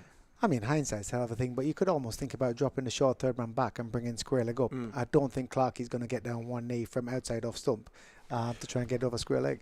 I think somebody like Graham Clark, who's comfortable staying sort of leg side of it and wanting to play through the offside, you're giving him too much width. Yeah. Is bowling off stump is probably giving him a little bit too much width. And you've also now you're in the position of Lancashire. If you're Lancashire, you're not trying to stop the runs. You're trying to get wickets now because you're staring down the barrel of a total of in excess of 200. Wood in again. This time appeal from that angle. I'm not convinced that can be pitching on the stumps. Steve O'Shaughnessy agrees. No. Leg buys is the signal. Again, it was a good ball. It was a good area. Relatively straight, not giving the batter a chance to get his hands free, putting pace on the ball to allow him to access his hand free. And what I love is that the batters haven't done listened enough. Yeah. We talked about 160, 170 being it, but I mean, you would be really disappointed if you don't get much more than that here tonight. Final ball of Woods over, side off stump, and Scample, because of the way Durham have batted, all the fielders are on the outside of the 30-yard circle. Another good over from Durham. What's that? 7 off the over, just ticking along nicely, just waiting for the final sort of onslaught when you've got the likes of Robinson, Turner, Rain, Coghlan, McKinney to still come in. How's your luck, Ben McKinney? He's gone all the way to Notts to make his debut last night, rained after 5 overs. And he's now sitting there possibly with his pads on, thinking, "Am I going to get back? Am I ever going to get back in this vitality blast?" So, but I'm sure he'd be happy where his team is at the moment. That last delivery of that over from Wood is probably where the containment will be. Really perfectly executed wide Yorker. I mean, I know he nicked one before, but I think sometimes with the other guys hit the balls, they're managing percentages with that field, thinking that if guys are in touch and they're hitting forms and we have to go to that as a plan, they're probably not going to nick as many.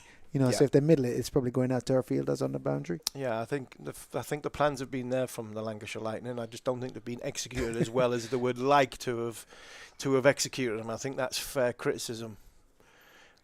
Even from a Durham fan. Chris Green back in. He bowled a very good first over in the power play. His second over, he was unfortunate. I thought he bowled a good ball I think he deceived Alex Lee, the Durham captain, but hitting with the wind, he managed to get a thick top edge on it, and it went all the way over the boundary for 6, and another good start to this. And this time a little bit more air to it. Again, a little bit too much width for around the wicket, giving Graham Clark a chance to get his hands free, and that's the thing for me. They've given Graham Clark a chance to get his hands free. I mean, Clarkie's really accepted that. He's moved on to 69 or 43 balls. And I mean, honestly, it's been such a really lovely sight to see since Clarkie's got his 50. I know he would have been distraught the other night with the run out of Turner and then not getting over the line, but he's been in sublime form since. Yeah, and so with Lancashire Lightning, Durham will need a good big total, because they're not, this one just short of the fielder down in the deep. It's Luke Wood that's out at long on, dragged it down a touch. Chris Green, and Durham will need as big a score as they can possibly get, because the Lancashire Lightning are not top of the table for no reason. They are a good side, an excellent side. 10 points from their 6 games, 5 victories. They've got some top players. Luke Wells is in good form, 60. Not the last game, but the one before. Keaton Jennings is in good form. Josh Bohannon, again, Green himself. This is a very, very strong Lancashire Lightning team, and that is an excellent shot from Graham Clark. This time, Green's just tried to get it underneath the bat. He's tried to fire it in, and Graham Clark's gone to the sweep shot and got what is a massive gap out there between Lancashire's 2 fielders. Yeah, I think also because they're trying to protect the offside, the field that they've got at the moment is a short third man, a backward point, cover point, deep extra cover, and a long off. And I think because of that, it's then created extra gaps in the leg side. Green in again. 2 balls to go in the over. Definitely been applied from Green this over. I think that's probably the 3rd Yorker. As you said, the one was an attempted Yorker because Clarkie played a really good sweep shot, intercepting it just before the ball pitched. But it was just such good batting from Clarkey. It was, yeah. We're going to be joined in a second by Durham's academy director, John Windows, basically to talk about Ben McKinney sitting on the sideline for the last game and a half. But finished the over. Beddingham is now on strike. It's been a good over from Durham, 7 from it. Good boundary from Graham Clark. This time it's a touch wide. We're going to have to wait for John Windows to come in a second, because that ball is going to have to be bowled again. Tom Longley not happy. Chris Green coming around the wicket and bowling it just a touch too wide. So 8 runs from this over so far. Can he finish the over strong, or can Durham keep this onslaught going? This time a lot faster from Green underneath Beddingham's bat, and he ends the over, 8 from it, 146 for 1 at the end of the 14th over, and we're delighted to be joined by John Windows, who is Academy Director. Been here, how many years have you been here now? 20 odd. 20 odd years. And Ben it McKinney. doesn't look like it, does it? No, it doesn't. Believe it, Breezy, he's older than us. Yeah, well. Right. It's crazy, and it's frightening. It Thanks is for having frightening, us. but the conveyor belt of Durham cricketers who have gone through your hands and Jeff Cook's hands before that is, you talk about being frightening. It is frightening. You've had, Clarkey's into his 30s now. You've seen Clarkey come through, but how good is it to see the likes of McKinney now, Bushnell in the last Durham home game, and McKinney come in and make their debuts? Yeah, it's absolutely brilliant. Yeah, they work really hard at their game, so it's just a natural progression. You get good players and then see them develop, get onto this stage. It's class fun. It is good fun, and what is it about? Ashley Thorpe spoke about Ben McKinney, because I think he went to the Park View behind here. What is it about McKinney that has got Ashley Thorpe rightly so excited about the talent that he has? He's always a frontline batsman. He scored his runs and always scored big.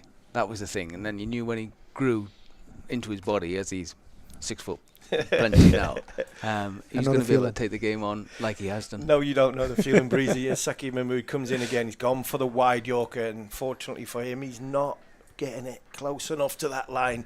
Steve O'Shaughnessy gives it the wide, but he's not the only one. Head Mustard is going to play for England under 19s. He's another one, an exciting, another talent that's coming along nicely. Yeah, there's a good group at the moment. I think when you get a good group like that, then they all push each other on. Well, it's same your time when there's a collection of good young players that you can see they're going to move on to the thing. Then they all come through at the same sort of time. Yeah, Saqib Mahmood in again, trying to get that wide York. He's gone for the slower ball, and he's just dragged it down that little bit more. Excellent fielding out there in the deep from Blatherwick. And, Breezy, you came from over from the Caribbean, and you've seen what Durham produced. It's amazing how many players we've got coming from this area. I mean, it's been not only the abundance of fast bowlers that we've produced for England here, but I think, as you said, it's been a really consistent setup. I think sometimes the consistency around your coaching staff and having people like John Windows and Jeff Cook bringing those players through sends the right messages and consistent messages to the players. And I think for me, that's been one of the standouts, to obviously have some time where I've been around the academy too. But that's been really brilliant. I just heard John mention there about the hard work that these guys have put in to now get the rewards. But also, you have to have some amount of talent. But I mean, my question to John would be, is there any other, attributes that these guys have probably shared in common with, you're talking about the Harmies, you're talking about the Onions, all these guys from back then who have come through the academy? I think it's a strong cricket area, I wouldn't underestimate the importance of good quality club cricket, when they play competitively week in, week out with their mates and against their peers, that drives the standards really high. Clark again, strong shot down the ground. Better from Lancashire. This is better from Saqib Mahmood. 150 up for Durham, 14.4 overs gone, and that is it's a better over from Saqib Mahmood. You can see what he's trying. Don't mind the wide as a bowler. I don't mind. Now, I'm somebody who is very experienced in talking about wides. Don't mind the wide where he's trying to bowl, because he's trying to bowl it to a plan. And again, he's gone full there and not given Graham Clark or David Beddingham any room whatsoever. It's been a good over so far. Again, he's gone for that line, that wide Yorker, and he hasn't quite getting it. So he will have to bowl that again. And John, there's I've obviously got a son in the system further up in Northumberland, and the 16-year-olds. There's more coming through, isn't there? There's an exciting group coming through. Yeah, it's really exciting. The under-16s, I think, are really strong set. We just had James Minto's pick for that England development. He's going to play against Hayden. That's very good. Next couple of weeks. So, yeah, that's a strong. I think it's lucky really. Northumberland, Cumbria, they all sort of feed in. They all have strong systems, so benefit from that. And Beddingham just manages to get in, and that's a key point, isn't it? You know, the area that we live in. It's Northumberland. It's not just Durham. No. We've got Northumberland. We've got Cumbria. You've got the sort of Cleveland area. We've got a lot, and Gordon Mutchell, the likes of Curtin, Phil Mustard, all the players that have played very, very sort of been successful in the eras where Durham have won. They haven't come from the sort of Durham city centre. Is again just a touch wider, excellent bowler and a fantastic finish from Saki Mahmood. 5 runs, 6 runs from the over. Just picked Durham back a touch, still going at 10.1 and over. And Durham are 152 for 1 at the end of the 15th. Thorpe is going to come in a second, and him and Muchie will continue this conversation with John Windows. And the reason why I was keen on getting John on to listen to, because this club has produced so many good young players. I mean, was it 10 or 11 cricketers that have played for England, maybe more full England international, and they've all come from this area, and that's important role models for some of the young players you're trying to teach and trying to develop, because if they see players that are going on to play for England, it's important. Luke Wells is going to come on and bowl his leg spin to David Bellingham, short ball into the leg side. 2 is the call from Clark. He's going to go, and Luke Wood is just on his heels a little bit, shy at the stumps, and Durham managed to get through. 154 for 1 now, as Gareth Breeze and Ashley Thorpe come into the commentary booth. And just in parting, because I think Muchie's going to take over, but I think it's again the combination of those players, John. You've got some really talented players, but then there's also been some shrewd signings. You think like having Beddingham around to go in with like Clark and these guys, and I think that combination has worked really well for Durham. Yeah, that's always the trick, I think, getting the mix right. If you've got good local youngsters and really experienced overseas and fellas from different parts of the country, then you can they can learn off them, and it helps bring them on. Brilliant stuff. Durham on the march here. Last 5 overs in the innings, and Wells bowls this one flattened down the leg side. And it's a mis-stumping, but it's actually a pretty good save from the keeper there, as that could have gone away for 5 wides. But Durham will pick up a couple there. There's Beddingham. John, I'm so pleased to have you on, mate. It's absolute pleasure to be here. We've got Gordon Mutchell back with us also, as Durham look to really accelerate and try and get to the 200 mark and beyond. They're in an excellent position. As Wells comes in again, this one's short, and Beddingham hits the gap right in the middle between deep mid-wicket and deep long on, and we'll go 1 bounce for 4. Lovely placement there from Beddingham, Gordon. Yes, well, he started where he left off. But last time we were on air, picking the gaps really well. I think they'll probably have spoke in the middle of the wicket before this over and try to really target this over of Wells, who's a handy leg spinner but a bit of a part-timer. So it could be a moving over this one. 161 now for 1 as Wells just has a little rethink there as he comes in. Breeze just starting to pick up a little bit gloomier clouds away to the west. Wells out of the front of the hand this time, and Beddingham hits that straight back over his head. Gorgeous strike for David Beddingham, and he's really accelerating on now. Durham 164 on the board. Beddingham's on to 47. And come to John, how good is it for our young batters to have a role model like David Beddingham in the house right now? He's an unbelievable player, isn't he? He's just so relaxed. I think it's the calm nature he goes about his batting as the thing that stands out. So his shot making is absolutely brilliant, but he's just so relaxed around the place, and with his demeanour and calm under pressure like this, it's absolutely brilliant to see. So we come to somebody like a young Ben McKinney who has had to find a different method. As you say, he probably was a more methodical player, has now come into his body and now found out he can clear the ropes. As well comes in, and Beddingham this time clotted out into the leg side. He'll pick up another single. But for somebody like Ben McKinney, a young up-and-coming batter, to have somebody like Beddingham to learn from and to talk to, how crucial is that in his development? it's absolutely vital for him, really. I mean, he'll learn.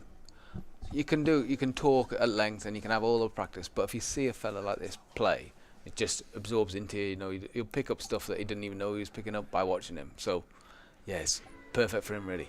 Absolutely. A dot ball to finish the over there from Luke Wells. 166 now on the board for Durham. 4 overs left in the innings.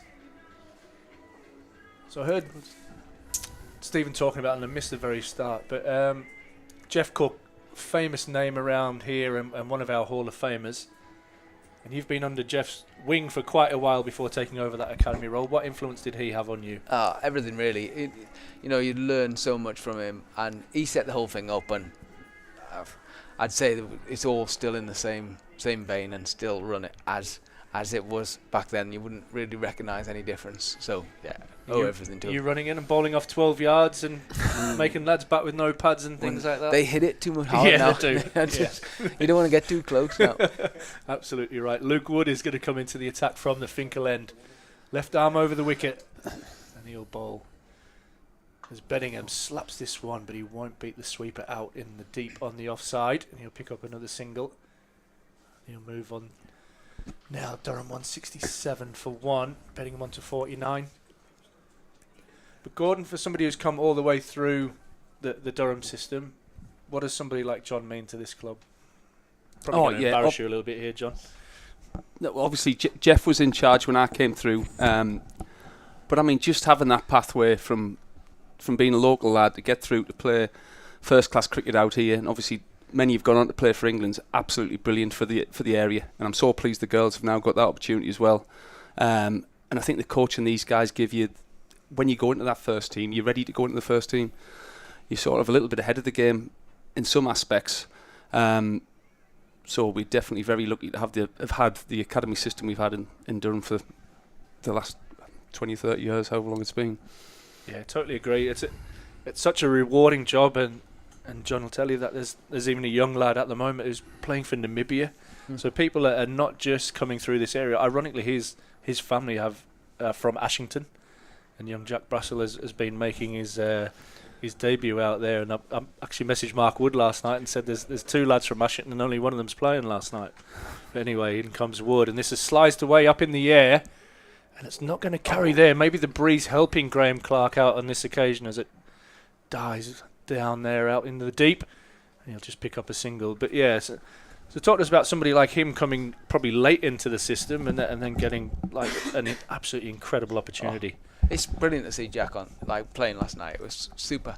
His granddad worked in the mines in Ashington and then emigrated to I think it was Mozambique to mine out there, and these use the breeze there. Bedingham picks up the slow ball and drop kicks it all the way over mid-wicket for 6. And that brings up sorry John to interrupt you there, that brings up a beautiful 50 from David Bedingham, who just continues to go from strength to strength. And I know we're biased here in the northeast, but you'd have to say he's one of the form batters in the world right now.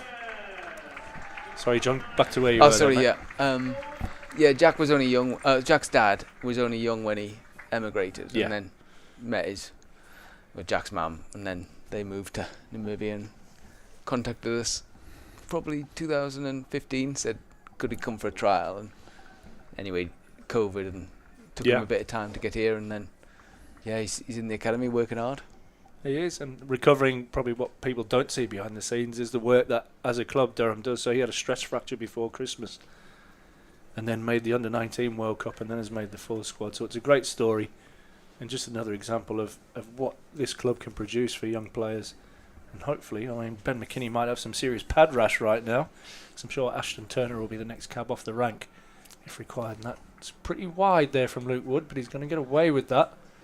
David Bedingham and Graham Clark don't look best pleased as they look down the pitch, but Durham 174 for 1, still 18 balls left in the innings. I think he just got that one the right side of that line there. You happy with that much? No, it was a good bit of bowling. Like I say, we said they haven't quite executed, but that was a good ball. Wide, trying to take that short side out with the wind. And the wind looks like it's just picking up. That Durham School flag over there is just beginning to blow a bit more in that breeze. Where did you go to school? At Durham School. Yeah, you're getting some serious pluggage in today. I tell you what, you should be in marketing. Absolutely outrageous. Excellent work from Gordon Mutchell. 174 for 1. Chris Green round the wicket. And this is short and very, very wide and will be called as such. 175 now for 1. Not sure where John Windows went to school. Where did he go to school? Yeah, I think it might be the same. Where's your son going next year? Pretty good. Chris Green in, and this is short and wide again, and it is plinked in the air. And Keaton Jennings has spilt the catch. Not something you see very often from Keaton Jennings, who has an amazing pair of hands. But that was an awful piece of cricket all round. It was short, it was wide. Clark got the toe of the bat, and Keaton Jennings has misjudged that. He's ran in, and fortunately for Durham, Clark survives. 176 for 1. That was an eventful delivery. I'm not sure Keaton picked that one up. He went all stiff and ran like Frankenstein there. As I say, I watched him in the warm-up. He was flying down the other side. Yeah. He didn't move that well there. He was running into the wind on that occasion as Bedingham pumps that one down the ground. And a good bit of fielding out in the deep. Mahmood down there prevents a boundary, picks up another single. It's just important Durham continue to accelerate here and really cash in on what's been an amazing start. And trying to get 200 and beyond to really put pressure on the Lightning, just in case there's any weather around. As Green comes in again. This is slow, and this is hit beautifully timed there by Clark, but unfortunately finds the man in the deep and will pick up a single. Yes, those clouds are just beginning to gather. Yeah, way to the west, and that is definitely where the wind is coming from, although we do have the luxury of tinted windows in here, so it always looks a little bit darker than what it is. Oh, there's the experience there, Ash. Yeah, something like that. So with this start, where did Durham want to finish up here, Gordon? Give me a figure. I think we're going to get 210. As Green comes in, that's short and wide again, and Bedingham says, that's okay. You can bowl there all you like, because I'll take the next one. 210, so that'll be 30 now off the last 2.5 overs. Yeah. And Durham will have a couple of overs with these right-handers hitting with the wind. And they'll have one more over hitting with the wind. As Bedingham carves this one out into the offside. It's an excellent bit of fielding out there in the deep by Blatherwick, preventing a second run. That ball was bouncing awkwardly and he tacked it hard and got his rewards as he picked it up cleanly. 180 now for 1. This is where Durham still need boundaries here at this stage just to drive home that advantage. Green comes in and right in the hole. Great Yorker, but Clark should pick up 2 as he hits the gap out in the deep. And I think both teams will probably settle for that. As a Lancashire bowler at this stage, you don't want to be going for boundaries, and Durham still want to keep that scoreboard ticking over. And that brings up a magnificent 100-run partnership between Bedingham and Clark off just 62 balls. Do you think there'll be any talk in the dugout there about bringing the left-hander in to mix it up? I know there's 2 overs for the right-handers, but John Windows has just got very, very happy. I'm going to tell you a story in a moment. As Green comes in and he gives Clark length, and Clark gets all of it. Over long on into Bannatyne's for a 6, and not a much needed boundary, but an important boundary. 188 now on the board. So I'm going to take John back to a T20 finals day with Durham Academy, and there was this young left-hand batter. He was a Kiwi. I think he was called Ben Stokes. And the academy director had this theory that he was going to go left-hand, right-hand all the way through this innings. And unfortunately for Stokesy, one of these left-handers, you probably remember the name. Ben Rain. It was young Ben Rain. Wow. He kept batting and all the right-handers kept getting out, so he kept sending in right-handers, and Stokesy didn't get to bat. Graham Clark was in. Yeah. 24 off 24. did you win? No, they came second. But it was a theory. It was a theory. Stokes belted South North all over in the semi-final. He did, yeah. Knocked Did he get them 100? out, and then we played Chesley Street in the final. Yeah. But yeah, it was brilliant. Yeah. Absolutely brilliant. We still do it. We still do left and right hand. Yeah, and that's an option with that, especially when you're hitting with the wind there. I guess if somebody gets out in the last over, you might send the left-hander in to try and hit to that. And to be honest, Ben Rain's been hitting them as well as anybody at the moment, and he might get a crack. But unfortunately for Ben at the moment, he went down the Nottingham and it got rained off. Ben McKinney I'm talking about now, and he's sat and watched an absolute exhibition so far from these 2 right-handers. 188 on the board with 2 overs remaining. There's just a bit of break in play here as the checking out the ball there. That might have had a bit of damage after it was launched into the crowd. So, John, your job never stops. Obviously, talent identification in different age groups. What have you got coming up over the next few weeks? We just finished our 2020 block. That takes place before this. We did okay in that. Under 18s finished second in our group, so we did okay. And we're just moving into one-day cricket and then into long format. So, as exams finish. Excellent stuff as Mahmood comes in, and Bedingham looks to launch that, but gets a thick inside edge down to long on. Yeah, as exams finish, you tend to get the fellas back that have been heading their books for a bit, so they start to practice and look to the second half of the summer for their cricket.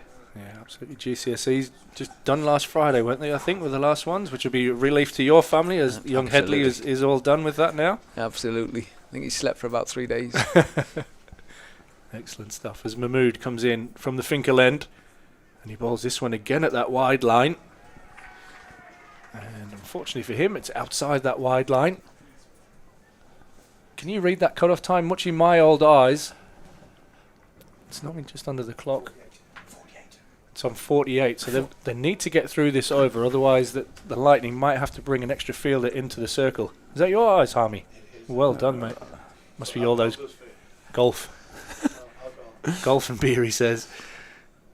Ooh. As Clark slices this one away, and it's caught in the wind, and it is also caught down on the deep backward point boundary. It's a really well-judged catch, and it ends a fine innings from Graham Clark.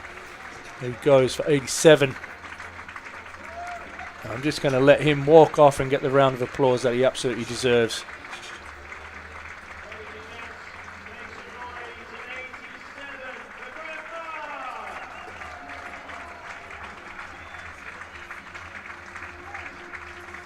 Outstanding knock that from Graham Clark. And just talk to him about how that would feel, Gordon. A man that used to run between the wickets at speed has been involved in a run out or two over the years. How would he be feeling walking out after his mix up with Ashton Turner the other night? And why did you have to bring that up at that precise moment in time, Ash? No, absolutely fantastic innings from Clarkey there. He just looked in total control. There was no frantic throwing his hands through the ball. He sort of picked his gaps and waited for the ball in the right area, and I thought that's it. Absolutely fantastic, hopefully match-winning innings. Yeah, 87 from 57 balls, included 4 sixes and 8 fours, I believe. The screen just went off there before I was able to read that out, but an outstanding knock from Graham Clark. 190 for 2 as Ashton Turner is the new batter. And this will please David Bedingham because this man can move between the wickets. A bit Mitchell-like, he's rapid. But he picks up a single and gets off the mark. 191 for 2 now. Gareth Breeze getting a chuckle from mentioning Gordon Mitchell run out. I think he was trying to get the stats up earlier. The page wouldn't load, unfortunately. Mahmood in again. Bedingham on strike, and he hits the wide line, and Bedingham slices that away with one hand.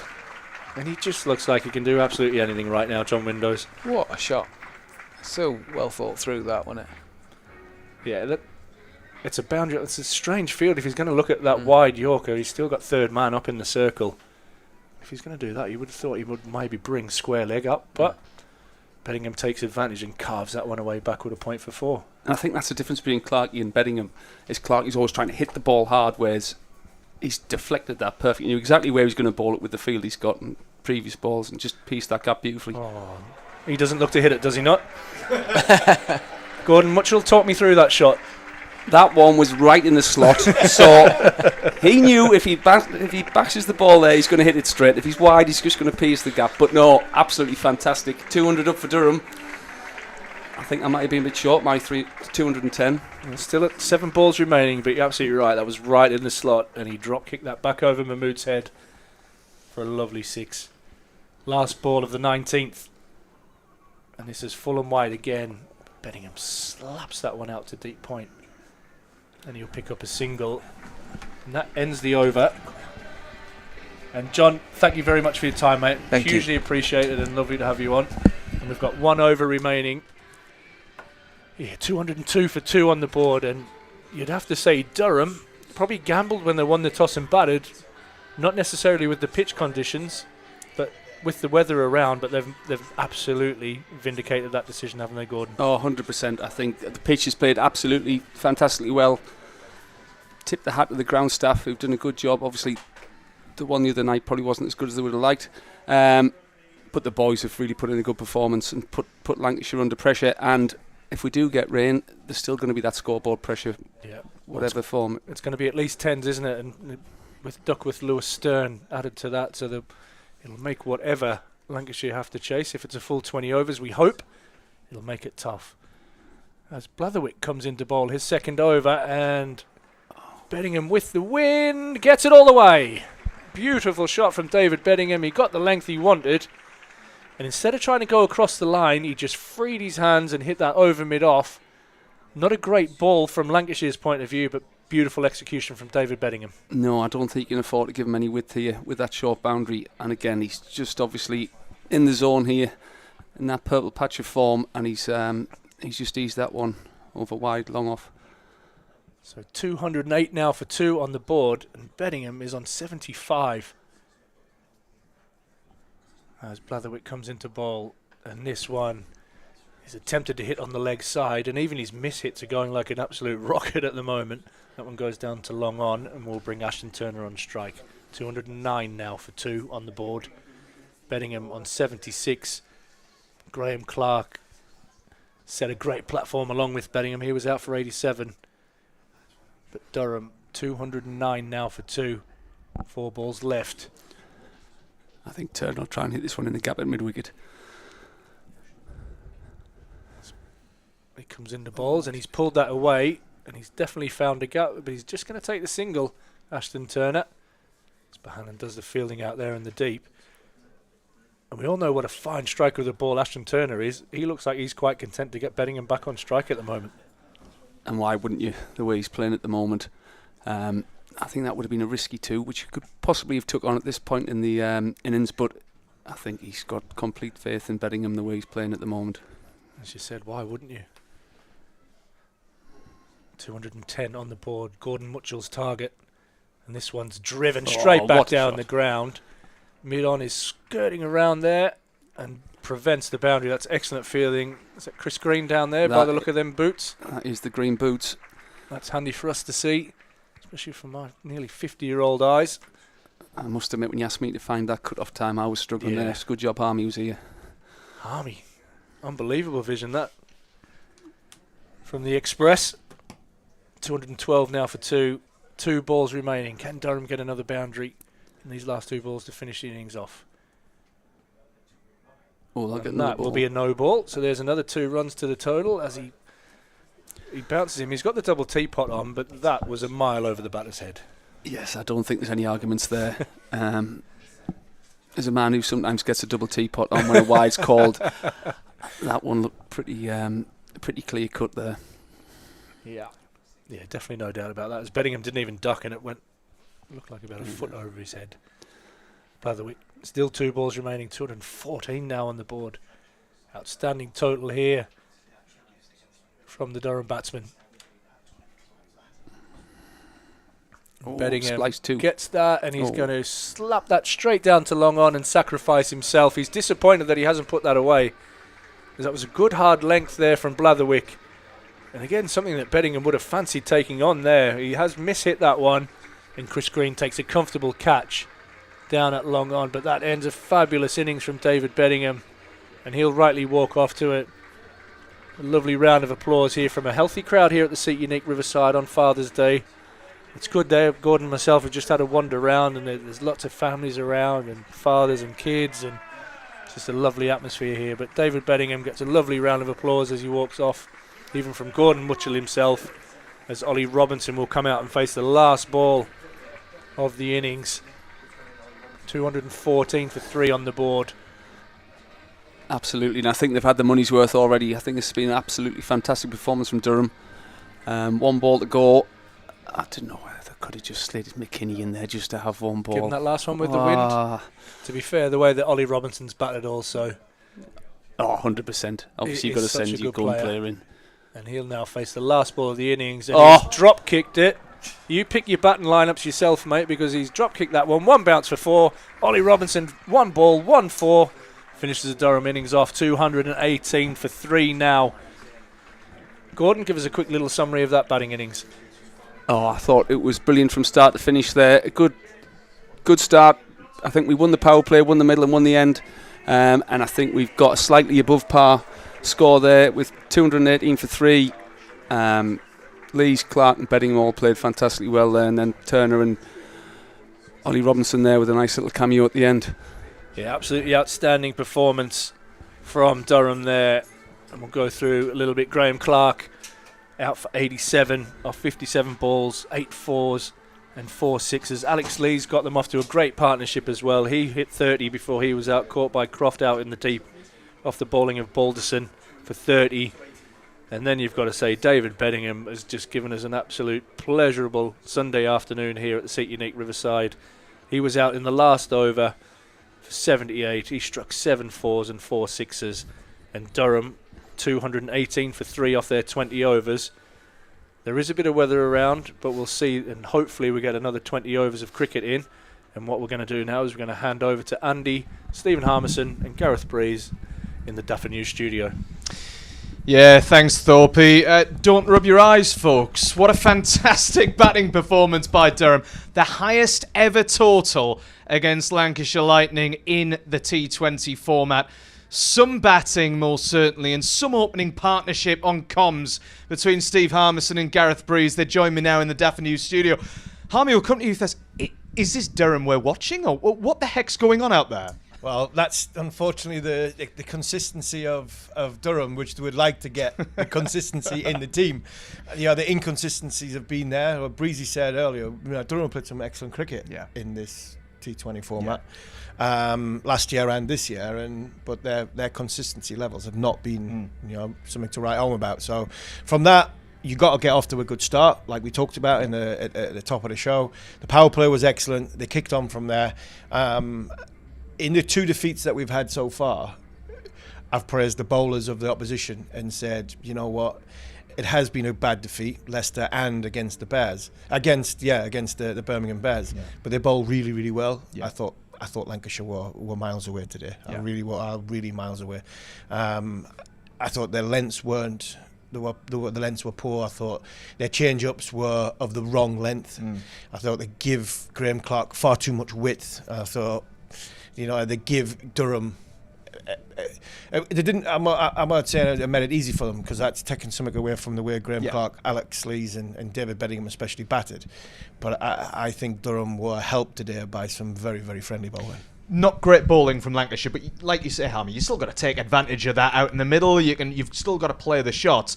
Is that one of the better T20 batting displays that we've seen from Durham, Breezy, for you? They were assertive, especially Clarkey and Leesy, to set up that partnership, and then obviously David Beddingham to come and do exactly what David Beddingham does right now. I think the guys carried on from last night a little bit, and I think sometimes when you get into a bit of form and you can be able to carry that momentum with you, and they started really well. You think, not only did he have a really good opening partnership, but I think the way Beddingham came in and there was no loss of momentum, that is actually what you're looking for, after you come out of the power play, getting into 10, 12 overs. I think that continuation of that momentum was brilliant. And then to have batters, specialist batters, batting that deep down into the innings, I think you just said it was really difficult to then defend. It was tough conditions, as we talked about, for the bowlers, but I don't think they utilised the conditions tactically probably very well, and I think that's what Harmy meant in terms of not bowling well. We're not slagging him off, but I think they probably didn't execute as they wanted to in the conditions. Probably saw too many slow balls to the right hander being hit with the wind to the short side, and I think that's what we were talking about. But don't want to take anything away. Graham Clark, Beddingham, even Alex Lees to get the team after that start. Just brilliant batting display. Of course, the wind is probably going to play a huge part, obviously, in the Lancashire reply. Just talking one, obviously the first wicket falls, Alex Lees for 30. It's a typical Ashley Thorpe jinx. Once again, I'm looking at him right now. He's nodding right back at me. A typical jinx from Thorpe. But what about Graham Clark? Because we've talked about him a lot against the Foxes. He made an excellent innings. There was, of course, the run out of Ashton Turner. How good is his mentality right now, Harmy, do you reckon? It's massive. It's great to see a young, you talk about a young player. He's not a young player. I think he's I think he's young when it comes to the experience of how much cricket he's played. But I think it was got one either way when he ran Ashton Turner out, and it seems to have been quite positive because he batted excellently last night. He's gone in there, started his innings again the same way. He's hit the fielder strong. He's played good shots down the ground, kept his shape, played straight, didn't try and play away from his body. Didn't try and play, try and be too powerful. He's just tried to time everything, and that's when he plays at his best. And he's, Lancashire give him a few balls away from the off stump, and he could use his hands and the time and the touch that he's got. So I think he's a fantastic opening batter, and I think he's one that I think complements Lees very, very well. Somebody that plays strong down the ground. He's a boundary hitter in the power play. Not over the top boundary hitter, he's a more through the field boundary hitter in the power play, and that for me just takes the pressure off Lees a little bit. So we've seen there they got off to a good power play start, and then they ran the ball round very, very nicely.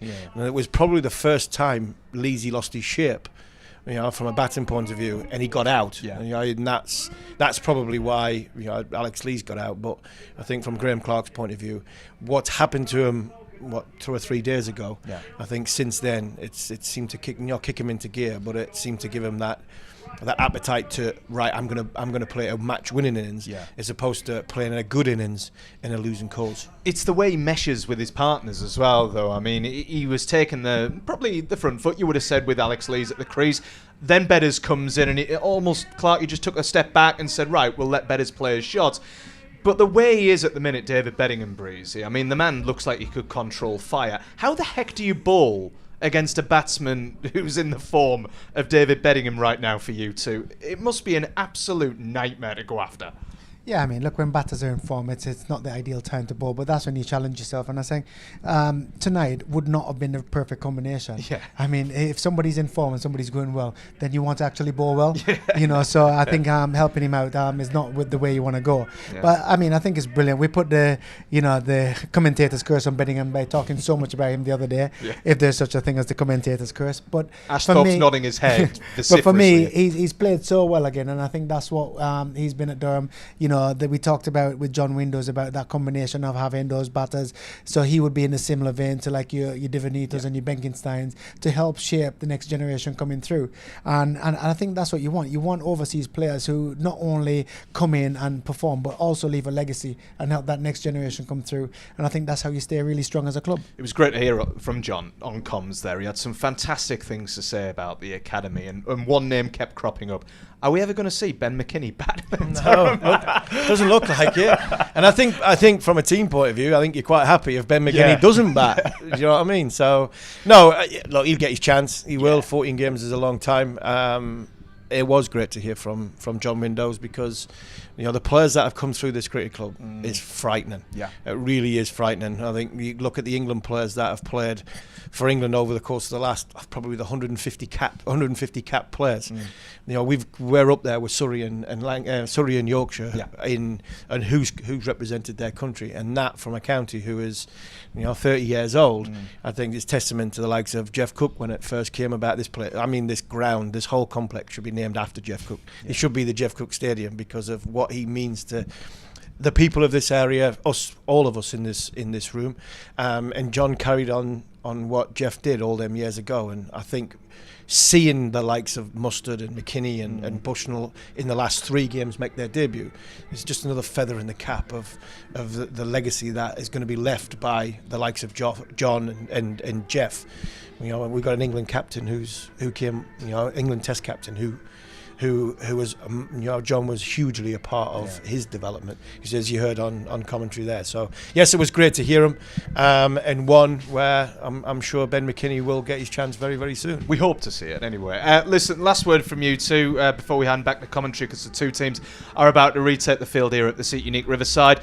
How does this chase go down? What do Durham need to do? It's not about defending this total, it's about attacking this total, isn't it, Breezy? Just got to get through 5 overs. Yeah, that's the first thing. But The end of the world is over there. It's about 5 overs. just in case it doesn't come, I think the Durham bowlers bowled really well the other night, and despite the surface, and I think using the spinners on this pitch is probably going to be their strength. So for me, they've got a real good all-round attack to be able to hopefully defend that total against Lancashire tonight. We shall see. 218 is the total Durham are defending if they are to pick up their first home win of the Vitality T20 Blast. This is match day 7 of the Vitality T20 Blast.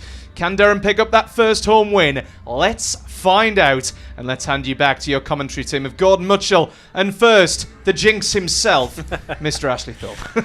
Wow, what an intro that is. Well, I think Keaton Jennings is the greatest player this world has ever seen, and he is about to take strike. First ball. Wells. Is it Luke Wells? Sorry. Luke Wells is, sorry, I did have Keaton Jennings up on the board there, but it is Luke Wells who's going to take the first ball from Callum Parkinson, and he nudges that away on the leg side. They've gone with similar tactics here again. I'm using Callum Parkinson to bowl the first over. Hopefully he can do what he did the other night against Leicester and pick up an early wicket.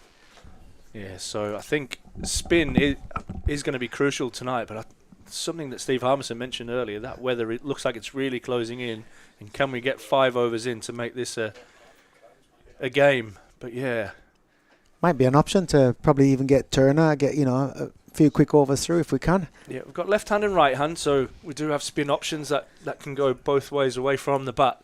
As Parkinson comes in the ball and he drives this one nicely, but Bohannon gets back and times the pants off that one as he hits that one through point for 4 and quiets the crowd down here at Seat Unique Riverside. I think there's always room for a classy batter, isn't it? I mean, like that shot there is pretty, look, I'm not going to say he's in the same kind of vein as a Bedingham, a touch player, who can access different parts of the bounds, but it's just so good to see. Parkinson in again, and Bohannon drives this one, but is unable to beat the ring. And Matthew Potts out there in the cover region. So 3 balls in, 5 on the board for the Lightning. And hopefully we don't see any lightning in the sky. As Parkinson comes in and he bowls that one quicker and he's all the way through him. And we talk about Duckworth Lewis, Stern, as I shouldn't forget the S at the end. But tell me about how wickets could be crucial here for Durham as well. Well, early wickets are just going to push that through the roof. And as you say, it looks like the conditions are coming across. But for me, let's not play the conditions. Let's just play the game itself. Early wickets in the power play are always going to put Lancashire on the back foot. If the weather then comes in, that's a byproduct. But what you don't want to do is play and then feel like your expectations and the game goes deep and you find yourself short. So brilliant start again. I think sometimes spin can be used as a defensive option in the power play. But what we've seen twice now in a row in the home games here, Parkinson has picked up a wicket in the first over both times, and that's what you're looking to do. And we are going to see former captain Keaton Jennings out in the middle now. He's current captain of Lancashire Lightning. Lancashire 5 for 1 after 4 balls there. As you rightly said, Callum Parkinson in back-to-back home games has picked up a wicket in the first over. It will be crucial here for Durham, as Jennings tucks this one away so nicely on the leg side as he plays spin very well. And Matthew Potts does the fielding out in the deep 6 now for 1. As you say, with the 2 left-handers in now, you've also got the different opportunities of bowling either Turner, who can take the ball away from them, but also Souter bowls a really good googly, sliding across the lefties, so then you can defend whichever you want. This one is tucked out into the deep mid-wicket region. The batters will look for 2, and Potts does brilliantly out in the deep. Gets to the ball quickly, low, and slides and prevents a second run. And Durham are absolutely scuttling around now in between the overs. Lancashire 7 for 1 after 1. Much better start that I think from Parkinson than last. I mean, he got a wicket in his first over against Leicester, but I think really, really on it then from ball 1. Took a good shot from Bohannon to get away, but brilliant areas. Yeah, good change of pace, attacking the stumps. There was a bit of width in the first boundary from Bohannon. He looked for that same width again. Parkinson managed to slide one through the gate, cleaning up the stumps. And just having a look there, the ground staff don't seem particularly concerned. We've got Mark Patterson out there, out on the ground, and the other lads don't seem to be anywhere in sight, so they mustn't be expecting any rain, or unless they're gone to have a look at the radar. But Matthew Potts is going to start left arm around the wicket from the Lumley end, and that will start with a wide. Yeah, it does look quite ominous over the pavilion there. I think, again, being in here with the tint, I mean, we're very spoiled here in the Duffer News studio, but we do have a tint on the window because the sun normally shines directly into this part of the building. But it looks very dark and gloomy out there. How many days a year is that, Ash? Yeah, 3. I think we've had them already this summer. And Potts comes in again, and a wild swing there from Wells. Lancashire need to be careful here. You talk about playing the here and the now. They don't need to think too far ahead, because if they lose early wickets here, then that Duckworth-Lewis rate will go right through the roof.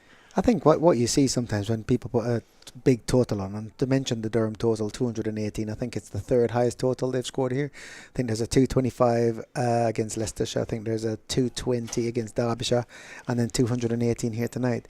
But for me, it's either you usually get close or you're miles apart because of how hard you go at it.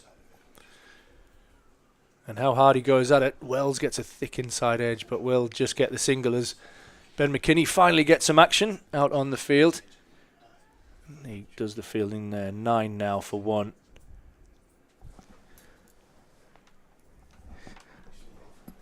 What Durham are going to look for here, because they're not particularly attacking in terms of the line and length, but I think sometimes in T20 cricket that pressure can bring you wickets too. It's not always just about nicking people off and all the beautiful bits, but for me, you know that the game's set up. Lancashire have to go at it. You've got a possibility of a 5-over game, so you're playing actually 2 games at once at the moment. Potts comes in, and this gets a thick outside edge, and it will race away and beat the short third man. Parkinson in the circle. It's a brave ball, that, with third man up in the circle. I think it's one of those, though. I think there obviously is a reason. A lot of bowling coaches use that kind of field, and I think from the majority of times it's a percentage of how many balls are nicked. Yeah. Because again, that was a bit of a nick, not so much that it was deflected down to the third man area. If you had got that, then obviously you would have seen the benefit of the field at a deep backward point. It seems more and more in fashion this year, especially as Potts takes the pace off this one, and it's hit towards Alex Lees at mid-off, but it skids off the surface, and Lees is unable to collect cleanly, and Lancashire will pick up another run. They move on to 14 now for 1. A couple of balls remaining in the second over. Let's hope that Keaton is not a thorn in Durham's side again. I mean, when he got down to Blackpool, back-to-back hundreds down in Blackpool, but what a great guy. I mean, for me, if he could get runs against Durham and Durham win, then it'd be perfect day. As Potts comes in again, and this is picked up and hit with the wind and hit a long, long way. One of the biggest hits of the day, as Luke Wells hits this one over square leg for a much needed 6 for the Lightning. Much more control than the first 2 shots he played of similar length. I think, as you say, he was probably just going a little bit too hard. That looked so much more composed, almost like just a nice easy pick up off the legs. We've talked so much already about the gust taking the ball over there. Even top edges have gone, but when you middle it like that, it's definitely going to go almost all the way into the stands. 20 for 1 now, Lancashire. Last ball of the second over, and this beats the outside edge, and it will remain 20 for 1 after 2. Potts going for 14 off that over. 13 off the over. And it'll be interesting to see here if they keep going with spin. The 2 left-handers in, we might see Ashton Turner into the attack. It looks like Turner's going to bowl here. And again, just trying to play the percentages here with the time, potentially also, and Ashton Turner, even if he bowls one over, it might just give Alex, well, not it might, it will give Alex Lees more options with the ball. He doesn't have to bowl somebody his full allocation. I think what you're going to see here, obviously you've got to be mindful of Keaton Jennings' strength here to spin. So they've obviously defended that now as short third man, backward point, because he does go to that reverse sweep quite well. So they've left the vacant gap at mid-wicket, happy to go for a single in there and then defend the square boundaries. Turner comes in round the wicket and he gives width, and Jennings says thank you so much, and he puts that one away through the cover point area for 4. And we're just seeing the lights now coming on here as it's starting to get a little gloomier here at the Seat Unique Riverside. Keaton Jennings looks in fine form as he continues on, as you said there, from his innings, or his double innings, centuries at Blackpool. Probably safe to say that is not the ball that Ashton Turner wanted to start with. Look to attack the stumps a little more, getting hit into the wind, and Ollie Robinson's unable to collect that one down the leg side. It will be at least 1 wide, and they'll pick up 2 runs there as Bedingham collects the ball. So 3 wides, and just the pressure transferring back onto Durham here immediately by Keaton Jennings and Luke Wells. 27 now for 1.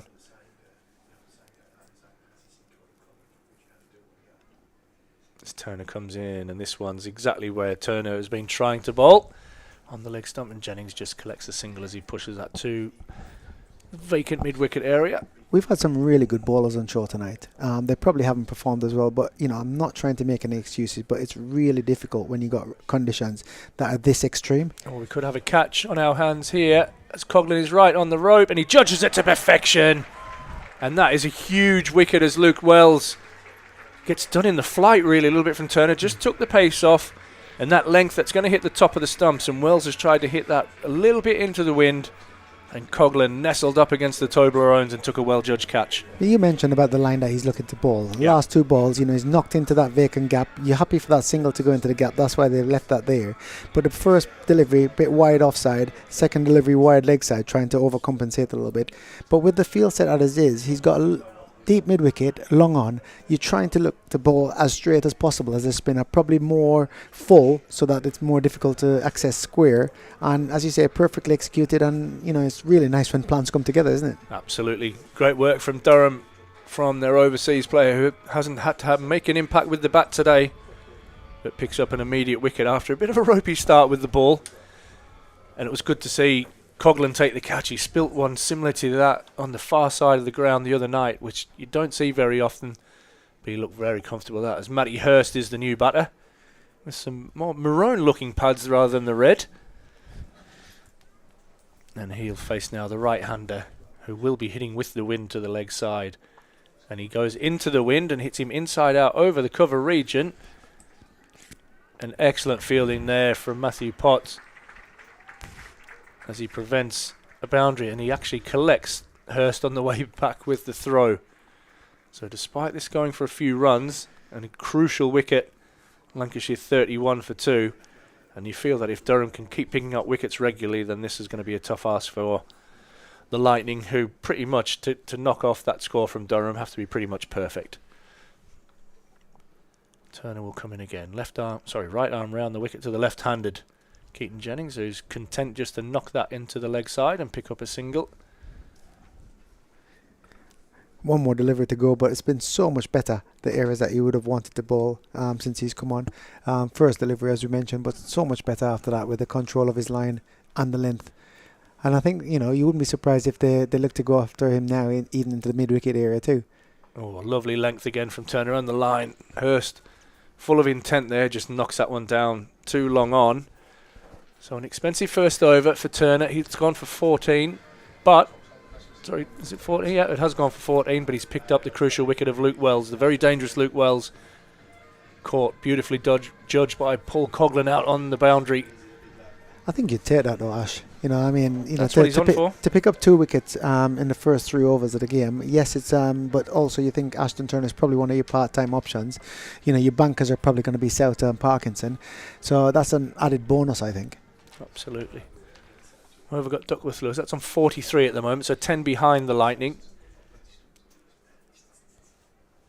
Potts is going to continue from the Lumley end, and he bowls this one, and it's clipped away out into the leg side, but it will just be the single as Paul Coghlan does the fielding. What I've really loved, and I think it's one of those where you got to be as dynamic as you can be.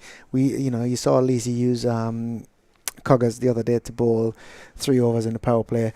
This game now they've gone a little bit different. So I think it's so important to just play the game that's in front of you and not get too static with your plans. Yeah, just talk to us a little bit about that. You're talking about bringing on the off spinner to the 2 left-handers. Yeah, and also again changing ends with Parkinson because of the way the wind's blowing. He bowled from the opposite end last game. And this is another edge away from Keaton Jennings, which will run away for 4. And it beats third man.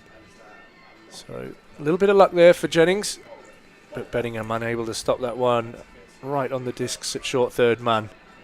Maybe a little bit too much width, but he's probably trying to hide the ball away from Keaton being able to hit with the wind. Yeah. Sometimes you can even just be as predictable as you can be.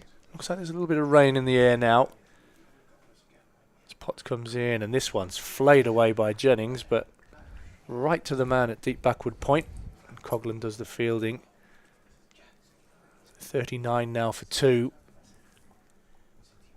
And Durham, a little bit of rain in the air, getting into position quickly. They're not that far behind Duckworth Lewis. No, they're not. Are they? You know, you think, you know, a few good hits here, which is really possible actually with the, you know, the shorter side. And they could be ahead, so Durham need to be mindful of that too. Potts comes in and a good Yorker is kept out there by Hurst. And even dot balls at the moment are getting a big cheer from the crowd because I think they're aware that this rain could come at any time. So these dot balls are crucial, even with such a big score on the board. I think everybody loves a Yorker though. You could hear the immense cheer there from the Durham crowd. I'm not sure the bloke behind it, he much preferred hitting him on the chin rather than on the toe. Yeah, try facing him in the nets around the back. Yeah, my first hit ever for Durham when I signed was at Vindoon School with Steve Harmison and Paul Collingwood before they headed out on a tour. And I made the mistake of pulling Harmy's first warm-up ball. I didn't pull any after that. As Potts comes into bowl, and that is hooked around the corner. And Beddingham will do the fielding out in the deep. So again, bowling to his field there. 2 men out on the deep on the leg side. And he's hit the pitch hard, making Hurst hit into the wind and to probably the longer boundary. Yeah. 40 for 2 now, the Lightning. Last ball of the 4th over. And they're 9 behind at the moment on the Duckworth Lewis Stern method. Another wicket here would hopefully see that jump quite considerably, going into the 5th and back end of the power play. Speaking of discomfort, I remember coming in to get some stuff one day. It's Potts now round the wicket to Jennings, who backs away, and he gets plenty of that. And Ben McKinney does brilliantly out in the deep. For a man who's 6'6", he's run around, slid and picked it up one-handed and fired it back into the wicket-keeper. And that ends the over as Jennings picks up 2. 42 for 2 now after 4. And the Duckworth Lewis Stern score is 50. We will keep talking about that, and that is just a way to see kind of who is ahead in the game. But often when you focus on these kind of things, you get the full 20 overs in. So hopefully that will be the case today. Well, I think that's it. That's almost a game within a game. So the first bit you got to look after, you know, getting to where a game. So 5 overs, I think, is the minimum you need for a game. And if it comes, you want to be in position for that. But you can't almost put all your eggs in one basket just in case it starts to drift a little bit. So still requiring 11s at the moment, Lancashire, as Hurst sweeps this one away, but it can't beat square leg. And I'm just looking at the throw there. It's Ashton Turner, who's lost his radar. Well, his shoulder must be in good working order because he's launched that about a foot over Ollie Robinson's head, who's about your height, I reckon, Breezy. All right, here we go. Great height for a keeper as Parkinson fires that one in, and it's driven hard down the ground, and that is a glorious shot from Matty Hurst, the young England under-19s wicket keeper over the winter. That's a gorgeous shot there. Beautiful hands. Great footwork, because I mean he's just come just inside the line a while ago to access offside a little bit, because Parkinson is bowling with a long on, a deep mid wicket, and he's actually got his line pretty good. So for me, all he's trying to do is obviously open up his strengths rather than hitting to where he's got protected. So Parkinson comes in again, and this one slog swept, and it is with the win, and it's enormous. I said the one before was the biggest hit of the day. I think that one's just trumped it. He's just slowed that one up a little bit there, and Hurst into a great position. And slog swept that one for 6. I think it's a big gamble giving any air to this side. You know, that would have been 6 even on the boundaries that Harmy talked about what we used to play on. You know, because that was probably just short of the picket fence, just in front of the scoreboard. 50 up for Lancashire after 4.3 overs. And despite the wickets lost, they're more than keeping up with the run rate here.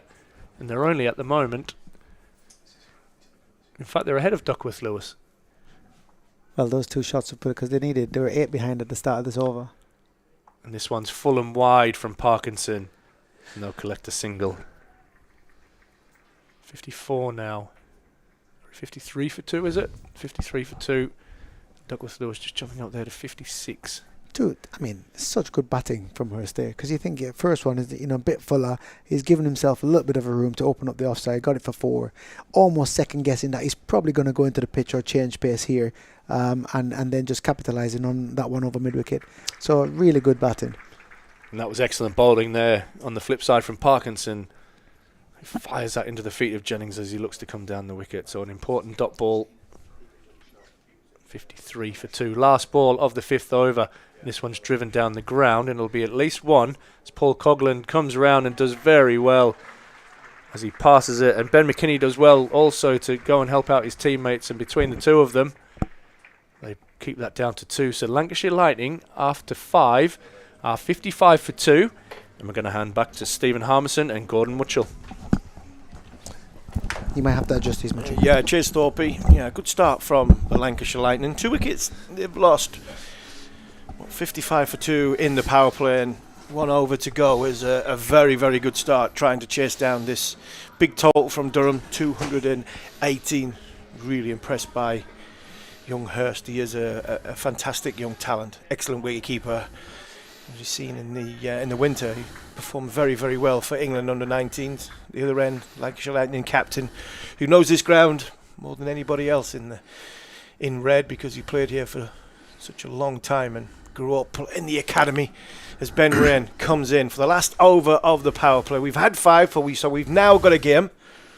And he starts with a ball down leg side and flicked away by Hurst, and he goes to 21 as well, off 10 balls. And as critical I was in the first half on how Lancashire bowled, I didn't think they bowled very well in that first half. I think Durham have followed suit, given too much width, given a chance for Jennings and Hurst to use that not short boundary, but a boundary that's got a howling gale to the side of the temporary stand. So in comes Ben Rain again for his second ball, this time a full toss, and he throws a hand out and unfortunately couldn't get it to stick. They're always very, very difficult, Gordon Mutchell. I'm asking you from a bowler, putting your bowler's hat on. It's very, very difficult when a ball comes back to you. Definitely, I think we'll put that down as a good stop. I think stop, yeah. It's one of those ones that does stick, or it doesn't. Unfortunately, it didn't stick this time. But no, always a difficult over to bowl. This one isn't the last one of the power play. And the ever reliable Ben Rain's probably not quite got it right those first 2 balls, but third time lucky. Somebody I would have thought would be using the facilities more than anybody else. He's got Ollie Robinson standing up to the crease. This time just runs his fingers across it. Keaton Jennings, who is looking to access the leg side, which is the way to the shorter but howling wind side. And I think we're seeing more and more umbrellas coming up. I think we've got a little bit of rain coming in, starting to get a little bit heavier. Duckworth Lewis Stern is saying 62 in Lancashire Lightning at this moment in time. It's 61-4-2. We've got a game because it's got to go 5 overs. We're 5.3 overs into the game, so we have got game on. Hurst's come in and played beautifully to get Lancashire back up with the run rate, scoring at 10.8 and over. He's been very, very impressive as young Hurst. Very good. And Rangers took the pace off those last 2 balls. Which is, we didn't see too much of that in the Lancashire innings. I thought they hit the pitch, or stuck with the hard balls. And the looks have just been a little bit harder to get away there. Again, looking at the skies, it looks very, very dark here at the Riverside. And that is a strong shot into the leg side. I think it's Paul Coughlin who's gone and done brilliantly down there. He's doing long on at this moment in time. Took a catch a little bit earlier, but Hurst probably knew that Coughlin was down there and scampered back for the second. Good bit of fielding, but also very, very good running. And what is, important time in this power play. I think that was the only man who was stopping that ball. Absolutely fantastic from Coggers. Slidden through it on the off balance, fantastic. I think Ashton Turner runs as quick as Paul Coughlin, but I'm not sure Ashton Turner's really enjoying anything but Perth weather. Last ball of the power play. Strong down the ground and excellent from Ben Rain. Good delivery, good stop. And at the end of the power play, Lancashire Lightning are 63 for 2. With Hurst 24 off 14, Keaton Jennings 22 off 12, and Parkinson, he got some tap in that last over. It'll be interesting to see where Alex Lees goes now. The game is on, so he doesn't have to rush through the overs. Possibly looking at that in the early part of this innings because of wanting to make sure he gets to the 5th over. But at this minute in time, now is game on. 66 is the Duckworth Lewis score, and Lancashire just 3 runs behind. And that's it. And I think Durham's power play was 63 for none, so equal on the runs scored. But those 2 wickets, if we can just get another couple now, could prove the difference. Yeah, the two umpires are having a little bit of a chat. I'm not sure what's happening with that. I don't think it's the rain, because I don't think there's as many brollies going up, and can't be the light because obviously we've got floodlights on. But the groundsmen are set, they're ready. Vic's got his team in a position to go. Steve O'Shaughnessy just signals that the power play is over. Paul Coghlan is going to bowl his first over of the evening, and he starts with an absolute beauty to Keaton Jennings, but unfortunately Steve O'Shaughnessy's got his arm out and it's a no ball. Coghlan has overstepped the line, so he's going to not only have to bowl that again as a free hit, and when you are one run ahead on Duckworth Lewis, Stern, it's probably not ideal time with the clouds looking at as they are. No, it does look to have broken up a little bit over the far side there where the clouds are coming from, so fingers crossed we do get a full game. But brilliant ball, just didn't quite get his foot behind the line. Coghlan in again. This time the free hit. Good area he tried to get. Cramp Keaton Jennings for some room, and another good stop by Ben Rain down at fine leg. So got out of the damage really, really well. Just a single off that free hit. Not the easiest ball to field, that one, just bouncing just in front. Especially here. Yeah. Because it's rock hard. Tearing around the outfield and diving, and it's not the most forgiving surface, and the Riverside outfield. This time, slower ball, but well picked by Hurst. And again, a bit like the first innings, just a little bit too short. Hurst coming down the wicket, and he's managed to get I wouldn't say the middle of the bat. I think he's got the bottom edge of the bat, but he's rocketed away for 4. This boy is a very, very... Lancashire have got some extremely talented young players. You know, George Bell, another one who I think is a smashing talent. There was a certain Flintoff in the lineup as well, coming through soon, and great to see young Rocky get his first contract. And again, Durham not quite getting their lines or their lengths right, just over pitching, full toss, into the leg side, and Durham having 2 men out in the leg side, and Hurst has managed to get it straight. Another good strong shot down the ground. Hammy, what would you be looking to do with your ball in here with these dimensions and this wind? Me, I'd be looking to hit the pitch. I'd be straight. I'd be looking to hit the pitch and not give him a chance to get his hands free. Catch it! Oh no! Oh my word! Oh my word! What a catch this is! This is ridiculous. This is ridiculous. Not only has he's managed to catch it off balance, the velocity this is gone at. I mean, if he doesn't get his hand in the way there, that's a trip to hospital. Definitely the dentist, and possibly a trip to E&E, because this catch is frighteningly good by Paul Coghlan. I need to see this again. I thought that had hit him in the teeth. I don't know how he's caught this. I cannot believe how he's caught that. I mean, he's caught it side-handed as well. As he's bowled the ball, he's gone off balance, and as he's gone off balance, he's just thrown his hand in the air, and I don't think his fingers are pointing bolt upright. I think his fingers are pointing sort of sideways, which is he's managed to get a good strong wrist behind it. That is frighteningly good. We haven't we're not blessed with replays on this stream, but I tell you what, you watch social media over the course of this next week or so, and you will see this catch time after time after time. What an unbelievable catch for Paul Coghlan, not just because Durham desperately needed it, but the skill level, and what could you say, is it a little bit of luck that it stuck? Ben Rain, we talked about before 30 seconds ago. Yeah, it almost looked like he tripped and he was almost headbutting the ball, and somehow he's unbelievable athlete. Well done, Coggers. Yeah, and that just slowing, from Durham's point of view, it'll be hoping that just slowing down the Lightning, because they are going at a good rate, 10.8 off their 6.5 overs so far. The required run rate is 11, but they're nearly up with that. Duckworth Stern has just jumped up to 81 now, so a timely wicket for Durham, and a ridiculous bit of skill by Paul Coghlan as he comes in for the final ball of the 7th over. Short ball, just got himself through the shot, did Bruce, and an over which cost a few runs, 11 off it, but a wicket of frightening, ridiculous skill level from Paul Coughlin from a caught and bowl that you will see, I think, time after time after time on social media. Definitely.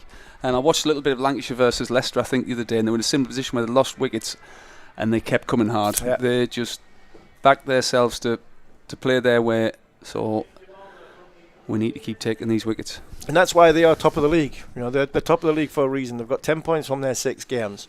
They've won 5. They've got a formula that works. I don't think they bowled that well in the first half. I think they give Durham at least 20 or 30 runs too many. It is a decent pitch, and David Beddingham and Alex Lees and Graham Clark did bat well. As Nathan Souter comes into the fray, and Nathan Souter's bowled very, very well in this tournament so far for Durham.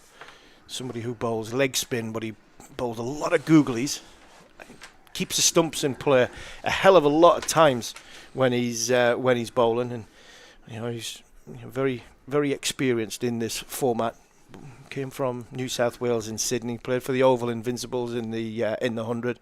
Came up from Middlesex not long ago. He's got 5 wickets so far in this tournament, but very rarely does he go for big runs. 16 off his 3 overs against Birmingham. What was it? He had 3 for 23 off his 4 against Leicester the other night here, and he bowled exceptionally well. Again, flatter into the surface, and the good thing about him, Muchie, is when things are going well, he flies through his overs, and it's very, very difficult to get on top of him. Definitely, he looks as if he's someone full of energy, and like you say, he doesn't leave them stumps very often. No, he doesn't. And that's not timed too well off Bruce into the leg side. Yeah, I can't imagine him and you in the same corner of a dressing room would be too much fun sitting next to, because there would be some energy levels needed burning before we go out on the field. We'll continue that in a second as he gets himself set. He sets himself before he bowls. He comes into bowl, and a good strong shot from Keaton Jennings down the ground. 2 is the call, but this time they've just settled for the single. Good bit of fielding from Durham, good angles from Durham, and I think it's just running that little bit harder now. It's just beginning to hit this commentary box window, isn't it? I think well round from Clarkey there. Just obviously makes it a little bit harder to grip the ball as well for the leg spinner. Might just skid on a bit more, but as I say, hopefully we can stay ahead of this Duckworth Lewis Stern. That's the key driver at this moment in time. It's having one eye on what obviously the scoreboard says from a DLS. That's a lovely shot. That is a beautiful shot. That's not even Coggers. Not a bad ball, but not even Paul Coughlin can stop that. That's a beautiful shot there from Bruce. Just waited on it, a little bit like what Beddingham did when he first came in. One of David Beddingham's first boundaries through the offside, and he just waited for it, and a little bit of a flick of the wrist. And he's managed to pierce the field between Ashton Turner and Paul Coughlin brilliantly well. Last ball of the over, 7 from it so far. The rain just coming that little bit harder. Like you say, Muchie, I think it might just help the batters with the ball skidding on, ball being more difficult to grip.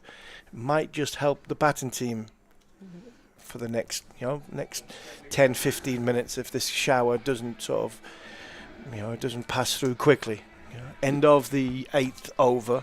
Lancashire Lightning are 82 for 3 and chasing 218, 137 to win off 12 overs.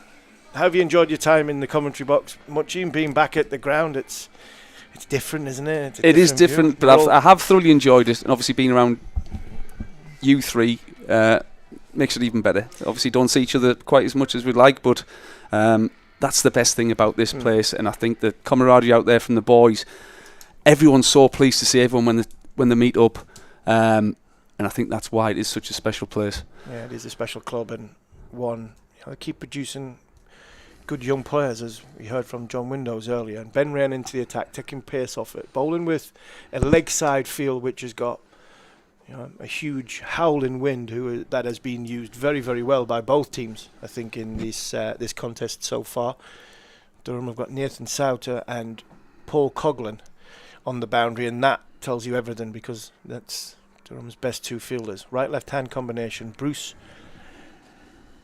He's at the non-strikers end. He's 7 from 7. Jennings 25 from 16. Ben Rain has bowled 7 balls so far. He's gone for 9. Pearce off into the pitch, not giving Keaton Jennings any room whatsoever. And I think that's what has been a little bit different, from the other balls that have sat in the surface. And if you don't get your line right, it's been belted. And I mean, Graham Clark took advantage when it didn't get the line right. So you can bowl a slower ball and you can leave it in the surface and it sits up. But if you give the batter some chance to get his hands free, he's belted it tonight.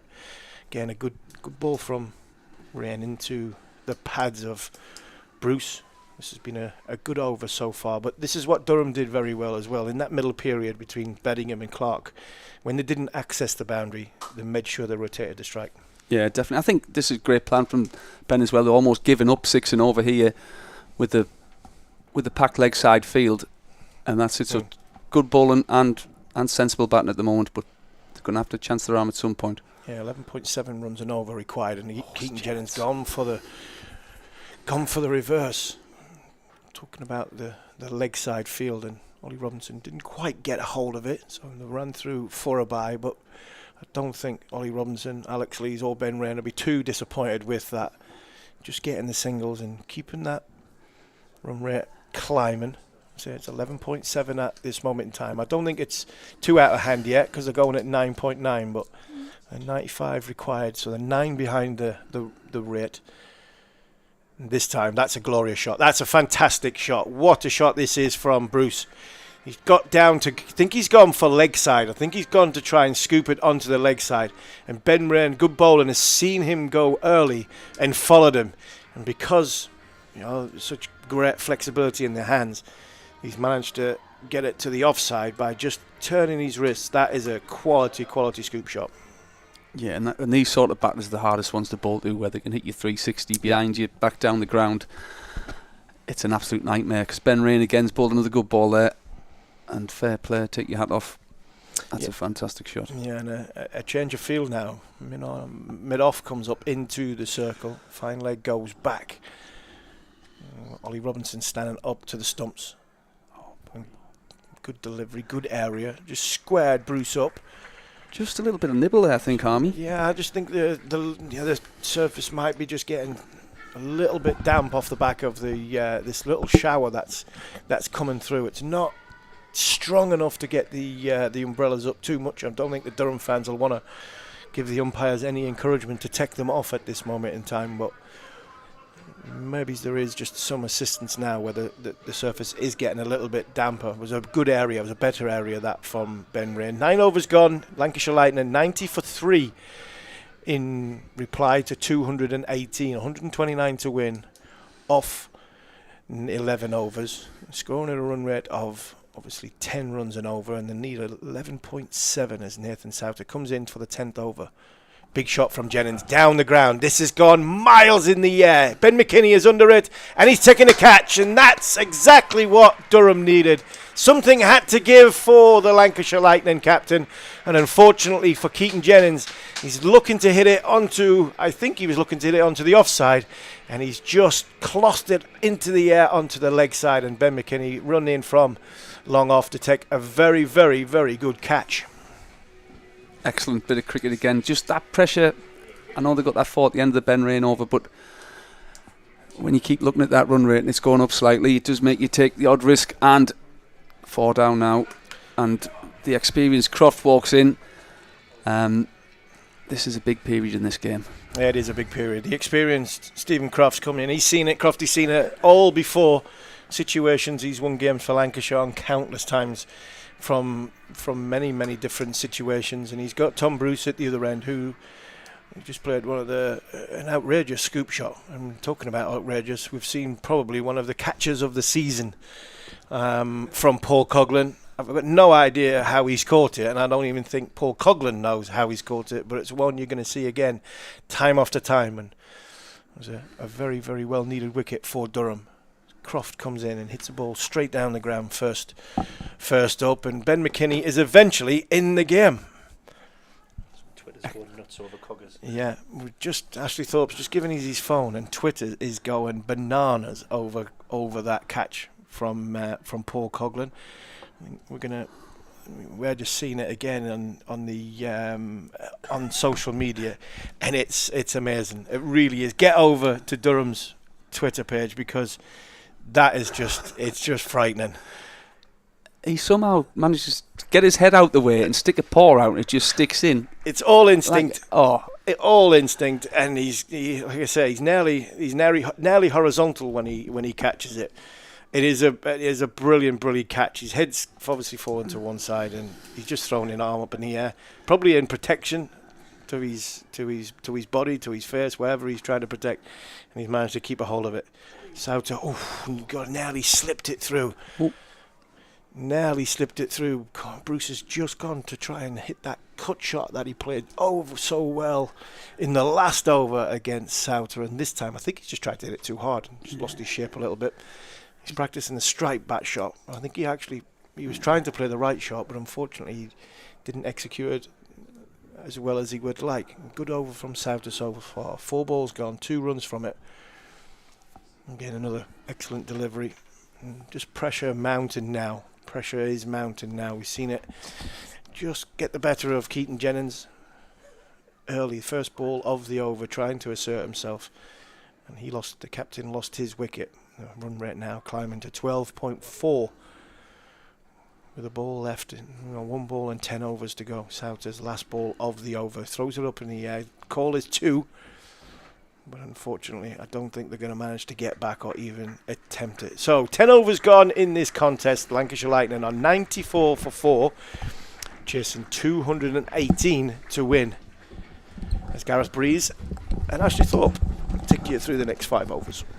Souther just showing his class here, really, because I mean, even in tough conditions with the rain, the ball's going to be a bit wet, bowling leg spin, and he's pretty much not missed. He's bowled 2 overs, 1 for 12, and really brought Durham back in, partly to do with that freakish catch by Coggers, and then a couple of wickets around have just really put Durham back in front with the Duckworth Lewis.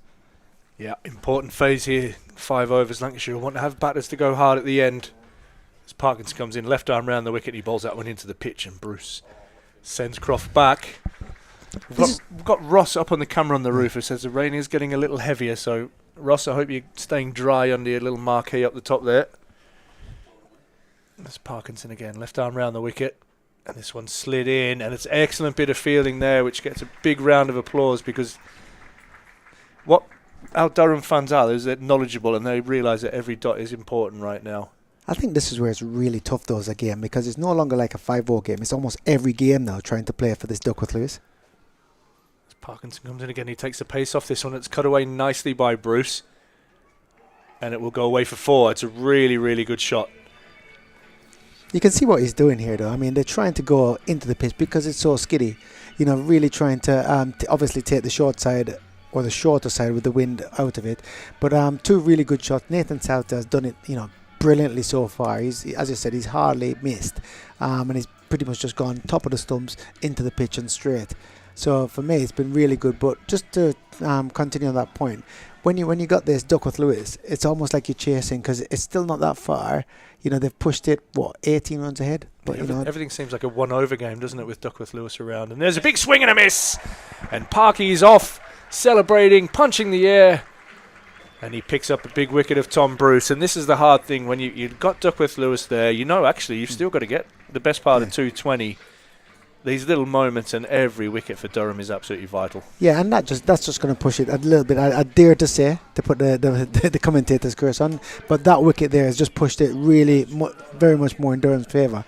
But for me, what you're trying to do, one, the Duckworth Lewis is a good marker. If you can keep up with it, then you're getting towards your total. But the thing is, when it's actually conditions like this, where it's raining, as you said, it's getting heavier, the players will know that.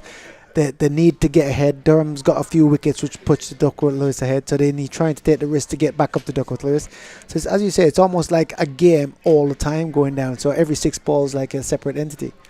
Absolutely, and I'm sure Alex Lees and Callum Parkinson will now be mentioning how slippery this ball's getting, and that we probably shouldn't be out on the field anymore. Not that I'm suggesting that things like that happen in cricket. Just in earshot. It's getting a bit slippery out of you, boys. But no, good bowling from Callum Parkinson. And again, bringing the stumps into play, I think, has been crucial. And to Sauter's success, and now Parkinson has back-to-back wickets bowled. It's what the conditions dictate, isn't it? And for me, that's why I think South has been so good. It's just adaptable for different conditions. Parkinson in now. Chris Green's the new batter who drives that elegantly down to Ben McKinney at long off, who does very well actually in the conditions out there to prevent a second run and fires a throw to Ollie Robinson in the deep. It was an important catch from young McKinney out in the deep there. Jennings mishitting that one, and then back-to-back wickets now for Durham have put them right in the driving seat. Lancashire 99 for 5. Still 121 shy of Durham's total. But like we're saying, with the rain around, everybody's just looking into the near future rather than going the distance, as Croft nudges this one nicely out into the offside, and he'll pick up a single. And that brings up the 100 for the Lightning off 11 overs. They're 5 down, which is probably where Durham hold the advantage right now, as everything's got to go really well to knock off something like 220, hasn't it? You don't want to be, chasing 12, 13, 14 and over with only 5 wickets in hand. I mean, with these two spinners operating in tandem here, for me, there's another part of the game that was just fascinating to me a while ago, is the pace of the boundary riders that he's got. Yeah. He's got Coughlan, he's got McKinney, he's got Turner, he's got Clark. And for me, these are also big lads, which are really hard to then clear on the boundary line too. So it's really another 1% that adds to the spinners. Again, Souter drives this one into the pitch, and Croft content to knock that one down the ground rather than going big into the wind. 101 now for 5. As they're really rebuilding now, Croft new to the wicket, as is Chris Green. So they've got 2 fresh batters in. Durham right ahead of the game now.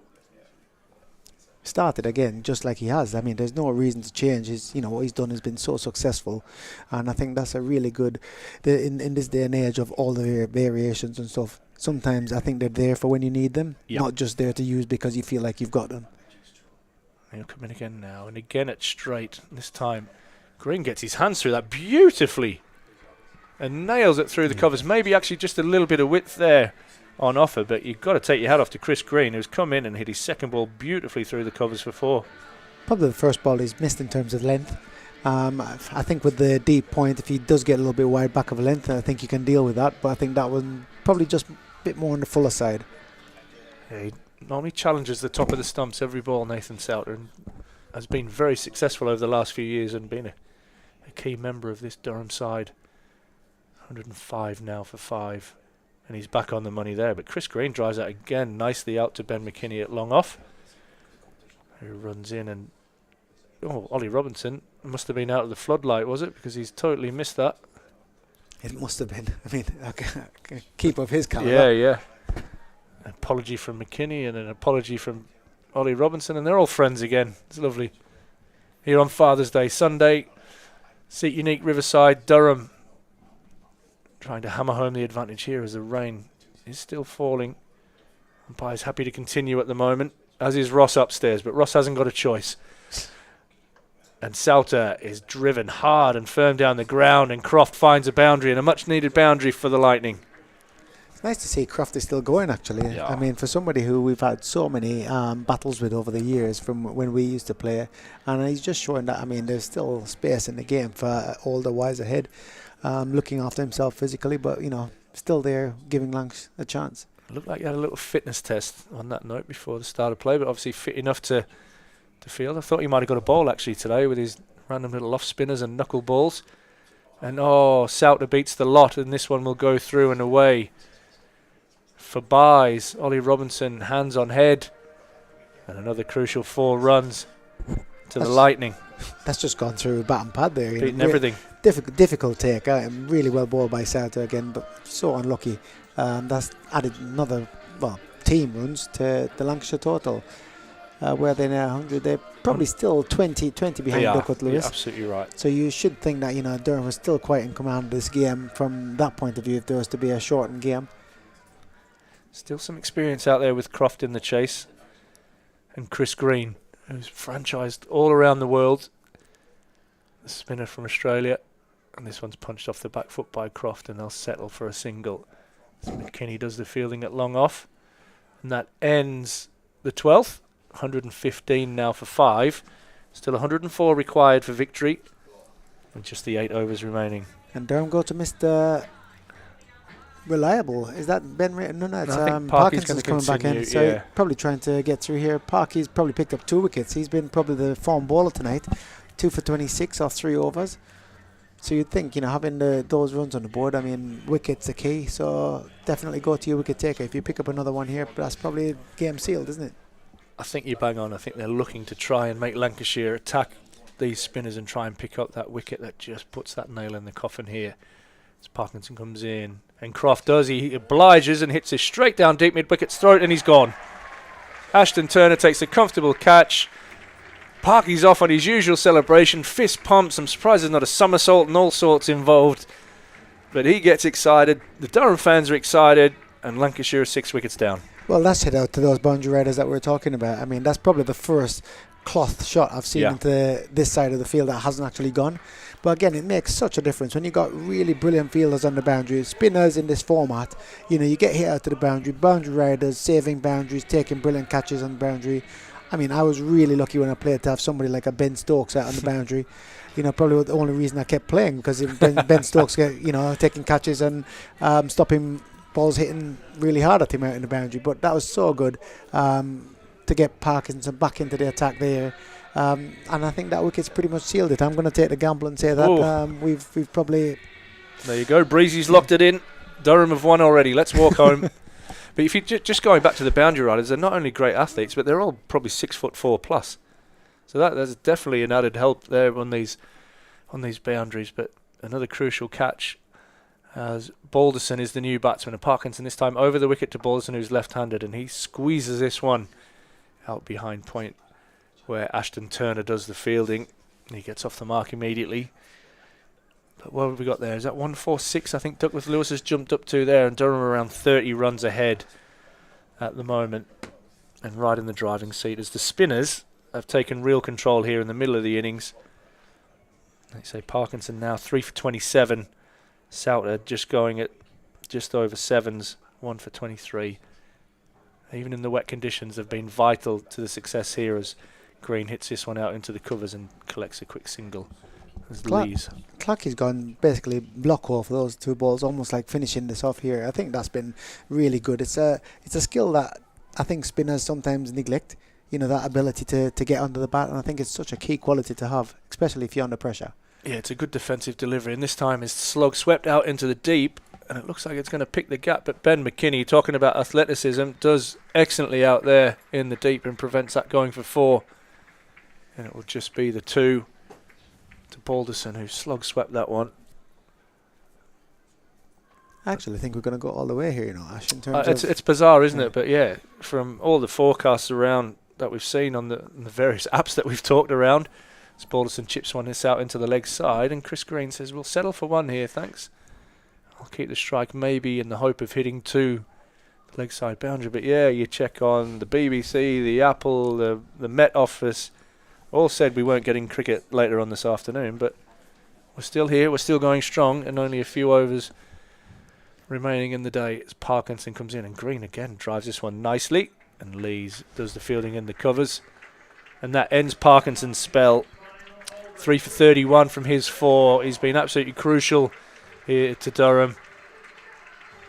And it's not just to see his energy. He's a bit different. He's nuts when he takes a wicket, and the lads feed off that, and the crowd. But that's what you want, though. You want people to be themselves, don't you? They come in, and if that's how he is, you look at somebody like an Imran Tahir, been really accepted. If it means a lot to you, there's times where you think some people probably go over the top, but I mean, if it means something to you, you should be able to enjoy yourself and express yourself in a manner that you feel fit. Yeah, he's a competitor, and that's what you will know about Callum Parkinson. He fights, and he'll want to win every ball for Durham, not just every match. So every wicket to him is like his last, and celebrated as such. So well bowled to him. Souter's going to continue, and he drives this one into the pitch. And a misfield there from Matthew Potts in the covers. Tough bounce just in front of him as he looked to try and smother that one. It's Coggers, actually. It's very rare from him. Sorry, Matthew Potts. Really interesting field, isn't it? I mean, he's got a long off. He's got a a deep backward point, and he's got those two fielders just where that ball went a while ago. So he'd be really disappointed because the plan pretty much worked, apart from a bit of probably poor fielding for somebody of Coggins' standards. I reckon they're expecting a reverse sweep by the look of that field, but that's a lovely punch, and he's a bit lucky to pick up the boundary, but he's timed it nicely. So 4 to Balderson and to Lancashire, 124 for 6. And Balderson again finds Coughlin at covers, who has a shy at the stumps. And Balderson dives in, and Souter kind of ducks for cover to get out of the way of that one. Great backing up from Turner, though, because he's run off the deep mid-wicket boundary there, come in to stop any chance of a second run. I tell you what, nothing worse as a bowler there, like expecting the ball and it might get a little ricochet off the bat as the batter dives in. And yeah. It's what we do, though, Ash. You know, you got to be. You know, us bowlers, we've got to be harder. All heart, brother. I'm letting that go. That's Turner's job to back that up. As Souter comes in and attacks the stumps, and Green just knocks this one down to long on, and he'll pick up a comfortable single. 126 now for 6. Green moves on to 8, and Balderson is on 9. The Durham spin have just showed their adaptability, and I think such good quality, because the conditions that we talked about at the start of the game, being a used wicket and batting first, haven't really materialised, because you'd say that they're probably not going to be getting much turn. It's a bit greasy, the ball's a bit damp, but you know, this is what it has to be. You know, sometimes the conditions change, and you just got to be able to deliver your different skills in different conditions. Yeah, they've adapted, and going back to that magnificent interview I conducted with Ryan Campbell, they've talked about problem solving. And there's sliced away back to that man at deep backward point. We talked about Ashton Turner in that last game being able to the best at the problem solving. I think fair play to Alex Lees and the 2 spinners. I think they've done that today. And that's what you got to find a way. You know, you can't wait on the perfect conditions all the time or the perfect situation, because you know, you're playing so many games. You've got to be able to just find a way in the different conditions or different situations that you find yourself. 127 for 6 to Lightning. And this one's on the money, and Green gets a little bit of something on that. A little bit of pad and a little bit of no, just the pad. And it's a leg by, which will please Souter because that doesn't come off his. Tell you, he's 1 for 30. He's got 1 ball remaining in his quota. And then you're likely to see the likes of Potts and Coughlin, and Ben Rain maybe even to come in and finish off the innings. So he's got the towel out, trying to get that ball dry. Every ball matters, no matter how far ahead of the game you go. Just really looking after the little things. Yeah, every ball is crucial in T20 cricket. And this one is crucially hit slap down the ground, and we'll go for 4. Balderson has come in and struck the ball beautifully in his short innings so far, but he picks up another boundary. He moves on to 14, and the Lancashire Lightning on to 132 for 6. I know based on his standards in terms of going for 34 runs off his 4 overs, but in this situation I think it's just how he's handled the whole conditions. That wicket was such a big change. We've seen so many times in this shorter format of the game how you come back. It's not always the end, but those little moments that you can win. So I wouldn't be too disappointed going for 8 and over in fairly tough conditions. And for me, him and Parkinson have really put the squeeze on the Lancashire lineup here. 4 wickets between them, and sometimes the partnership. Last game he got, I think it was 3 for 17. Now it's Parkinson's turn, but that's what good teams do. Partnerships, and different people step up at different times. Absolutely. Gareth Breeze here with myself, Ash Thorpe. As Paul Coughlin joins the attack from the Finkel end, and this one's short and slapped. Not sure if he's took a little bit of pace off that one, Coughlin, but Chris Green has thought, thank you very much, and off the back foot has stood up and belted that one over the cover for 4. That was hit with some amount of disdain, wasn't it? It was disdain is a really good word to use there. All would have made that better if he went in the stands for 6. Not for Coggers, obviously, but just from a batting point of view watching it. Outstanding shot. We'll just do a comparison at the end of the last over in a moment as Coughlin comes in. And this one's full and straight and driven. I can't believe he hasn't caught that after the last one, and they'll come back for a comfortable second. Good running from Balderson. But yeah, at the end of the last over, Durham were 146 for 1. So they're ahead on runs and definitely on the wickets, as Clark and Beddingham are in the middle of putting on a 100-run plus partnership. But that boundary off the first over, and that's something that as a batting unit you'll target? Yeah, you target that just to get into your over, because I think there's some stats saying if they go for boundary early in the over usually goes for probably 10 or more, because then the pressure is off. But in today's game, you know, you're thinking, you know, it's never out of the reach. It depends on if you have the caliber player who's in. But unfortunate for Coggers, he's set his standard with that return catch now, hasn't he? Yeah, mate, ridiculous, ridiculous catch.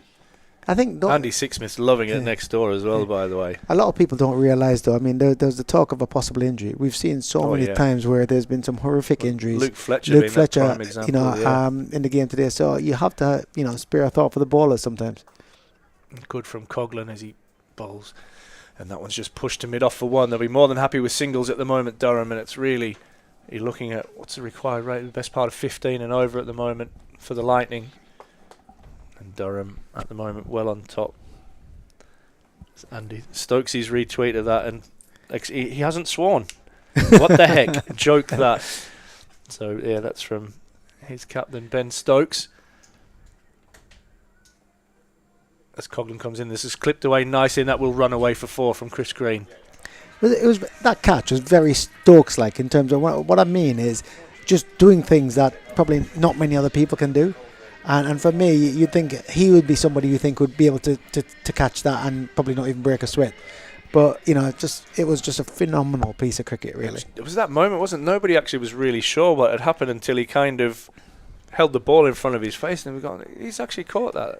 You're gonna look at this game at the end if it goes as it is at the moment. I'll just let you commentate this delivery. Last ball of the over, and Chris Green is hitting the ball so cleanly right now.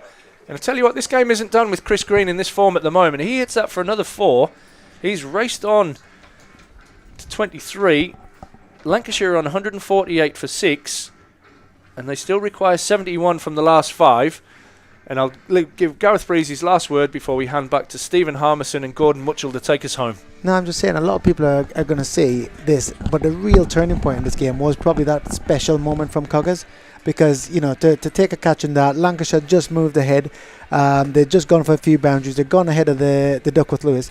And then to do something like that, which not only probably saved the 4, but really got the wicket and then just shifted the momentum for Durham. Yeah, it was a brilliant catch, and it's getting better and better the more everybody looks at it. It was frighteningly good when it comes to the reaction time from Paul Coughlin. Have we got a game on, Gordon Mutchell? 14.2 runs to win, 14.2 runs per over off the last 5. Green has started well there, 23 from his 12. Balderson has played some lovely shots in the 8 balls he's faced so far. He's got 15. Ben Raines back into the attack. 0 for 15 off his 2. Still a little bit of drizzle in the air, and that's gone down leg side, and that is a single a wide to start the over. Breezy says the catch, you know, changed it and give it a little bit of momentum. I actually think Nathan Souter's introduction, I thought, was the little bit of a game changer in giving Durham a little bit wrestling back, a bit more control, because I thought Lancashire started the innings very, very well, and Parkinson and Souter both went for under 8.5 and over, which, when you look at the run rate now, and that's full wide, slashed by Balderston, and again, bowlers this evening haven't quite getting their lines and lengths right, and that is a full gift ball, especially with third and backward point inside the circle. To answer your first question, Harmy, I think we have got a game on. Obviously, when you pick Bedingham and leave Dorcas out, just leaves you a little bit light at the back end. I think is the right decision to go, but there's plenty of cricket left in this game.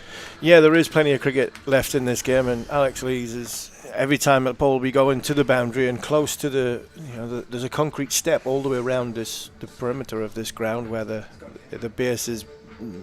The base of a lot of the stands are on, and it is got ragged edges, and I think Alex Lees is doing what a good captain should do, which is try and get the wet ball changed by hook or by crook. So, Steve O'Shaughnessy and Tom Longley have said that the ball is not fit for purpose to finish this game off. I'm sure Alex Lees and Ben Raine will be happier because there's a dry one will be coming out.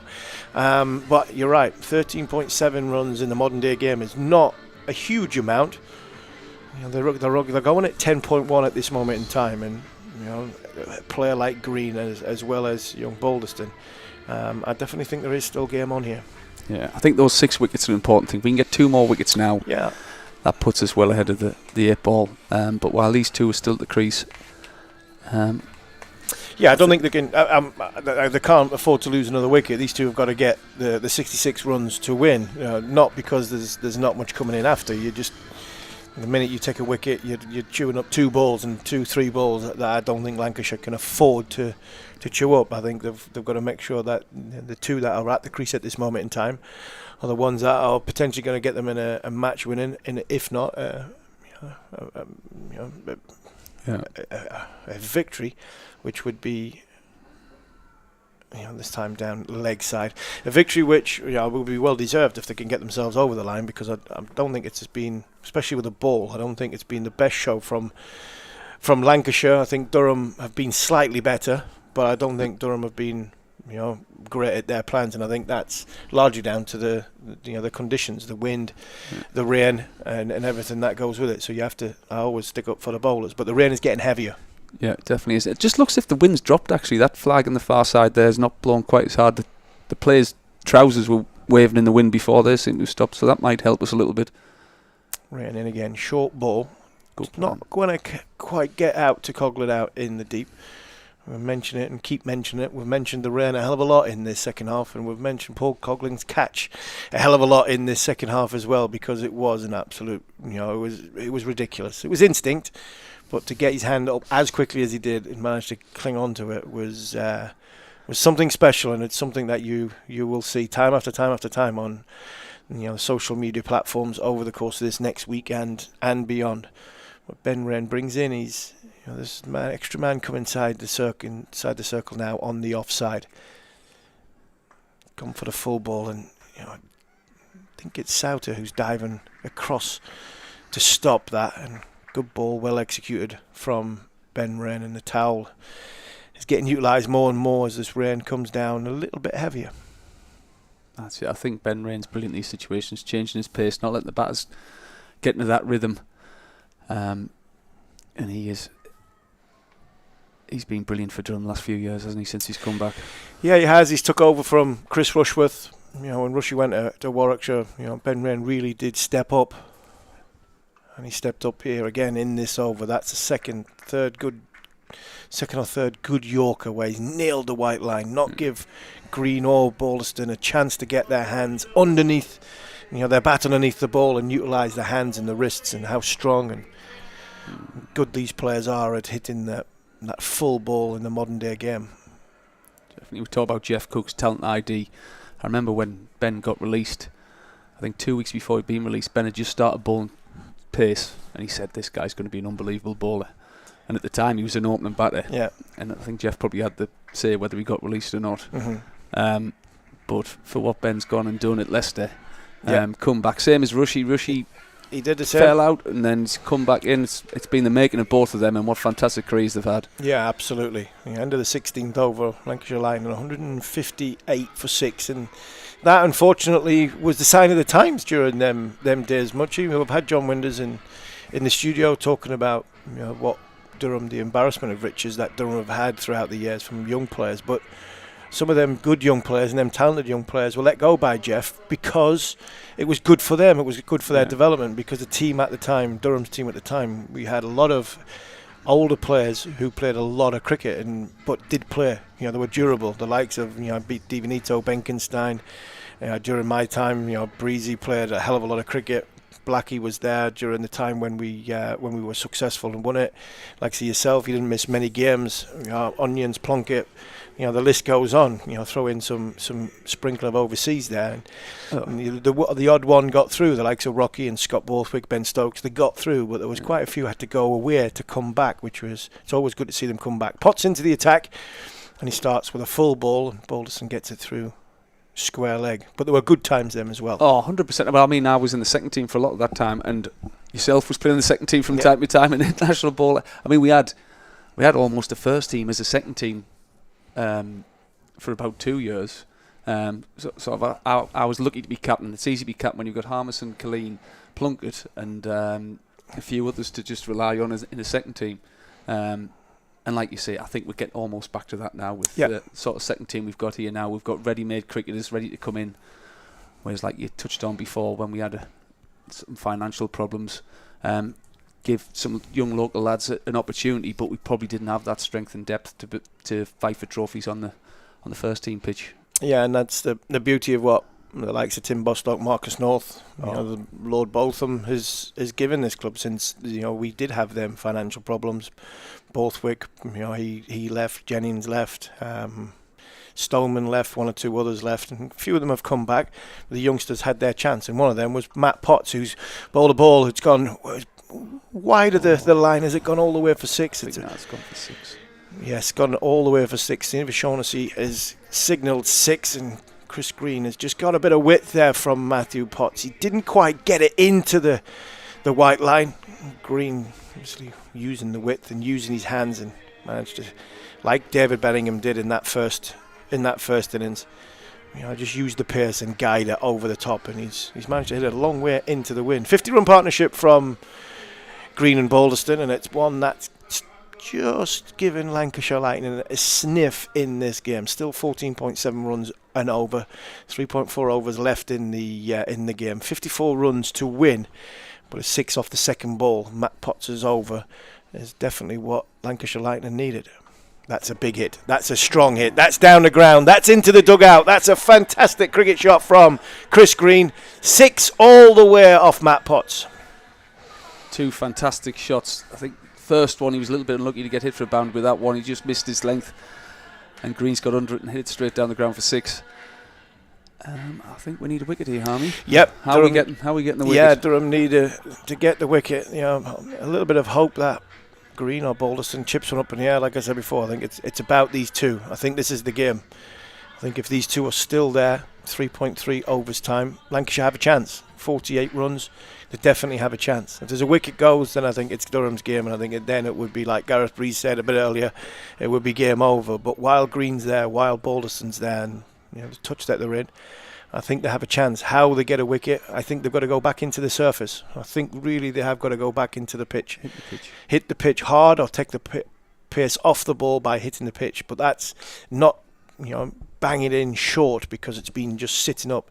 And if you do that from this end, Chris Green's hitting with the wind to the leg side. So just chipped it this time. Potts has double bluffed, I think, if anything. He brings third into the circle. Deep square out onto the boundary. But he went full. We were probably expecting, and Chris Green was probably expecting the short ball there as well. No, definitely. I think Potts' strength is hitting that pitch as well, hard straight. As I say, that wind has dropped a little bit, so it's not quite as... Oh, no, as I speak, the flag's just lifted again. But no, it's game on. Potts in, Balderston sets himself, and that's a lovely cricket shot. That's a lovely cricket shot, and it's snaked like you'd not believe. The ball's flying towards it, right behind where I am, right behind Paul Coughlin's left-hand shoulder, and as Balderston's hit that, it's going left, right. It's snaking like, and that's why, unfortunately, I don't think he's missed it because it's slipped through his hands and it's wet. I just think it's moved right at the last minute, and it's clocked him straight on the knee. Bit of a power fade. Yeah, good power fade. Good over from Lancashire Lightning. This short ball from Potts gets out of the over with a single. What's that? 7, 13, 14, 15, 17 off the over. And that's a big over for Lancashire Lightning. Keeps them in the game. 3 overs to go. 17 gone. 44 runs to win. Lancashire Lightning are 175 for 6. Yeah, that Duckworth Lewis is just getting a bit closer now. 183, I think, is what if we were to walk off, they'd need to be. But they've got to keep going for those big overs. Yeah. That scoreboard pressure's still there. 1 wicket here, Ben Rain. They're going to have to hit strong shots. They won't have as much pace to work with here. Breezy said the game was over. I'm going to say there's a wicket this over. You can say there's a wicket this over. Breezy thought the game was over. I still think there's still a lot of males left in this game, especially the way Green and Balderston are striking it. Really impressed by young Balderston, the way he's come in, and he's got off straight away, off strike. He's hit the ball well down the ground, strong, nice, proper cricket shots. That was an excellent delivery from Ben Rain into the block hole. I think Chris Green just comes down the wicket, punches gloves with Balderston in, tells the young man not to panic. Still keep shape, still keep trying to look to hit it straight down the ground. One man up, straight inside the circle. 3 men on the leg side out in the deep. This time no pace on it. It's a slower ball, but it's a wide down leg side, and it's a fantastic take from Ollie Robinson, because that has gone a long way down leg side. He's missed a couple, as Ollie Robinson. A lot of people talking about Ollie Robinson potentially being England's wicketkeeper in that first Test match. He's got a fight on his hands, because there's a fair few going at it. Folkes, Smith, Bairstow, Salt, and Ollie Robinson. There's 5 contenders, I think, for that first Test spot. And it's a great take down the leg side from Durham wicketkeeper. Again, strong down the ground this time.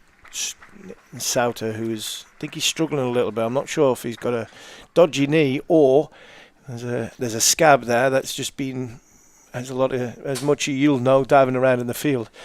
If you just graze that hip or graze the knee early April, it's not until the end of September before it leaves you. No, you don't want an early graze, that's for sure. I bumped into Ben Stokes actually in the gym before the game, and I was trying to get some inside information about who the wicketkeeper was going to be. He was very tight-lipped. Yeah, I don't even think the England captain knows, because it changes week upon week because of the level of performance that he's got and options. Full toss down the ground, big shot down the ground, and that's it. That's gone. Graham Clark takes the catch. Low full toss from Ben Wren, and Chris Green, he knew as soon as he hit it, whacks his bat into his pad, and he knew he didn't quite have enough on it. That little power fade into the wind, and unfortunately for Chris Green, he's got to go. It was a very, very good innings, 38 from 17 balls. But I think Gordon Mutchell, I think that is that. Fingers crossed. Excellent ball again from Ben Wren, giving him nothing really to work with there. Struck it well, but again, the man of the moment, Graham Clark, cool as a cucumber under that catch. He's just waving at the crowd now. There's a few kids there shouting his name. He's definitely a crowd favourite around these parts at the minute, Clarky. Yeah, he is. Very, very popular man. 50 the other night when he was here in a losing cause, and the 78 he got in the first innings here is what I think now looks like is going to be a winning cause. It's been a really good game of cricket from a batting point of view. I think we can give the bowlers some leeway because of the conditions that they've had. The howling wind, the dampish outfield, the rain in the second half probably came down a little bit heavier than it did in the first half. I think it's been a great exhibition from both sides. The batting's been very, very strong. Ben Wren comes in, 3 balls to go in the over. Get down. And that is a good strong shot from Blatherwick. Hits extra cover very, very hard. I might just want to revise that after seeing how well he timed that. But no, I think 17.6 runs off the last 2.2 overs. It's a long way now to go, especially with the way Ben Wren has bowled. I think he's bowled exceptionally well. 1 for 27 off his 3.4. Yeah. So who's going to bowl the last over Harmy, do you think? Well, Potts has got one, and Coughlin has got one. I think both Parkinson and Souters bowled their out. Again, low, full toss. Well bowled. Just help down the ground from Balderston. He's thinking, just missed out. He's having a bit of a bat waft at the other end, thinking low, full toss. Could I get in that through mid-wicket? But it was a good shot. It was a good ball by Ben Wren again, and pressure hugely back on to Lancashire's new batter, who probably doesn't want a single. It's a 2 or a 4 he needs here, because Balderston needs to be on strike for the start of the next over. Oh, that's unlucky. That is unlucky. Has it hit anything? Souter, get down. Souter doesn't want to dive. He's got there's something going on with that knee, and he's not that interested in diving. Excellent running from Lancashire. They've identified they need as many runs as they possibly can. It wasn't a case of trying to keep Balderston on strike. It was 3 leg byes at the end of the over. They knew the run rate is so advanced that they needed to get as many as they can. And the end of the 18th over, Lancashire Lightning are 182 for 7.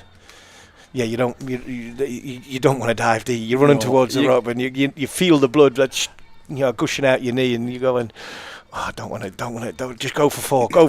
I think there was a bit saving of one run in it. You're saving one run. It could be crucial at the end, but no, what a fantastic over from Wren. Again, operates with a simple plan, taking the pace off, nice and straight.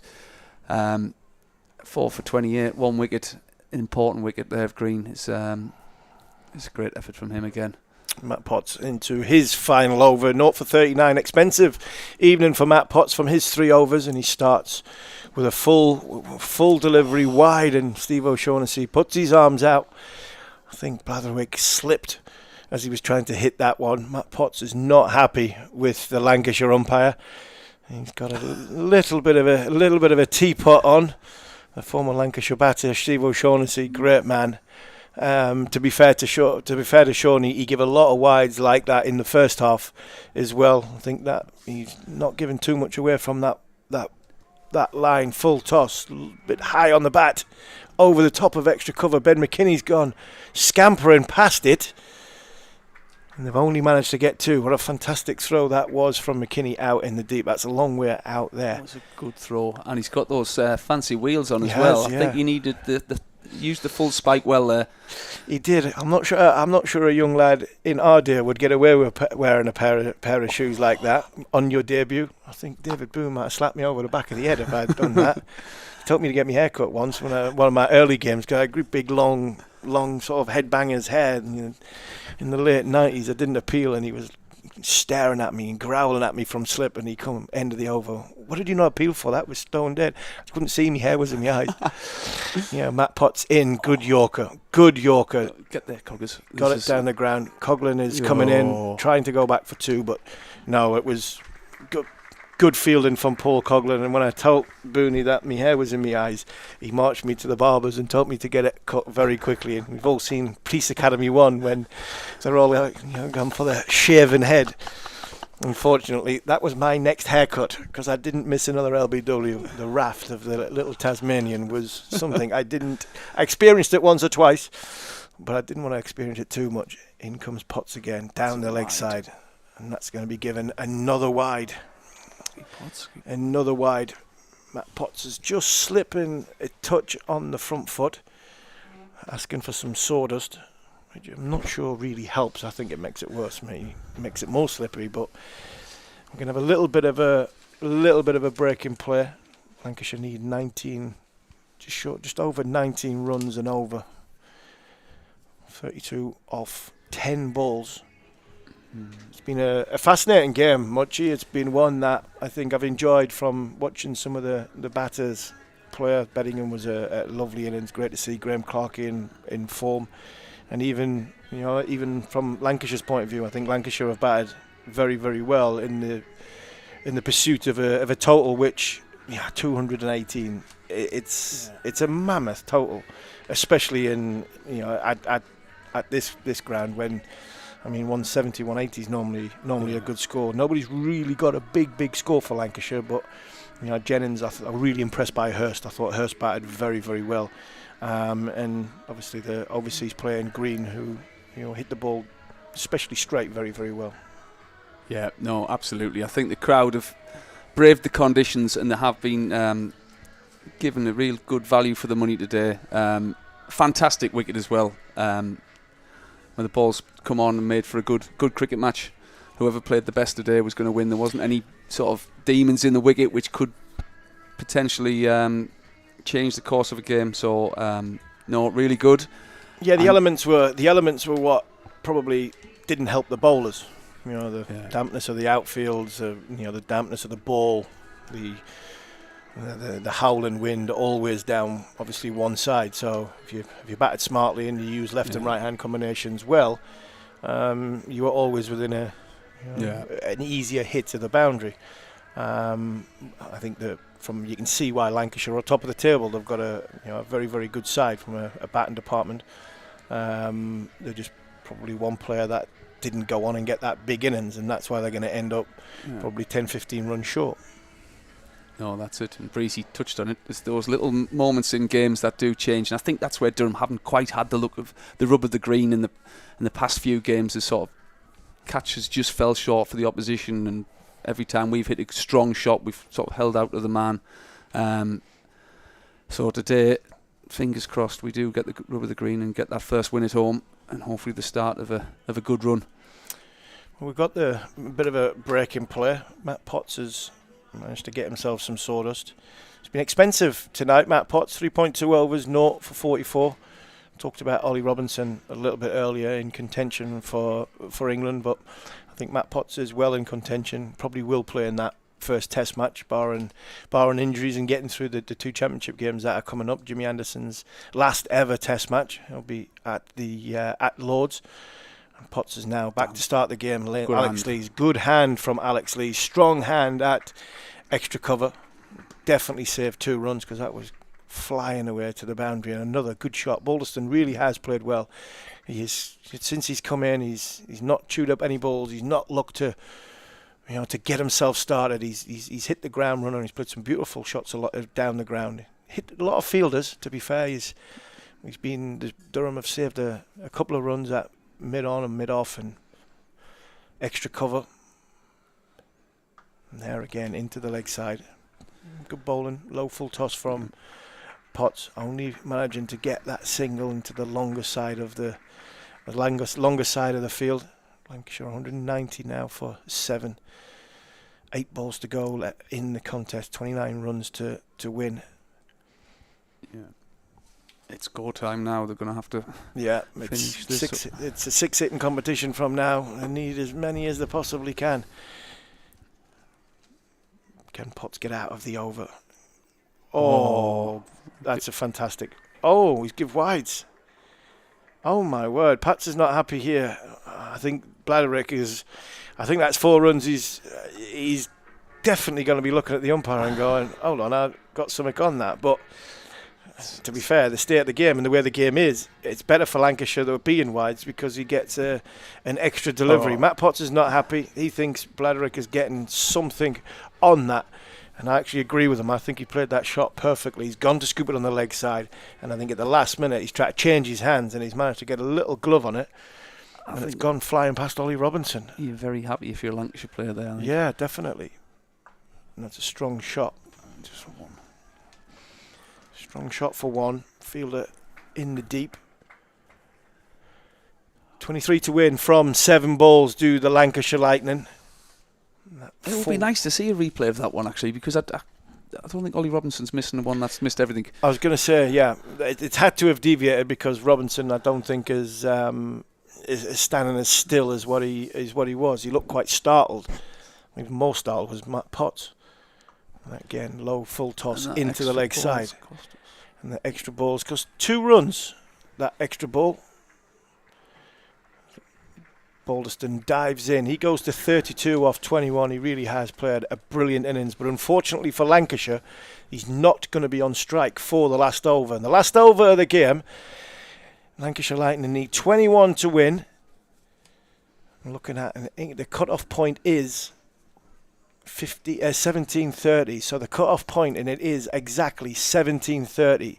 So I think Durham are going to be just okay to keep 4 men inside the circle. I don't think there's been any signal, so I think they've been given enough time. Yep, I think they've got 4 men inside the circle, so they haven't been penalised. The rain is getting harder and harder. The brollies are up. It is absolutely chucking it down now. Last over, Paul Coughlin to bowl. 21 to win for the Lightning.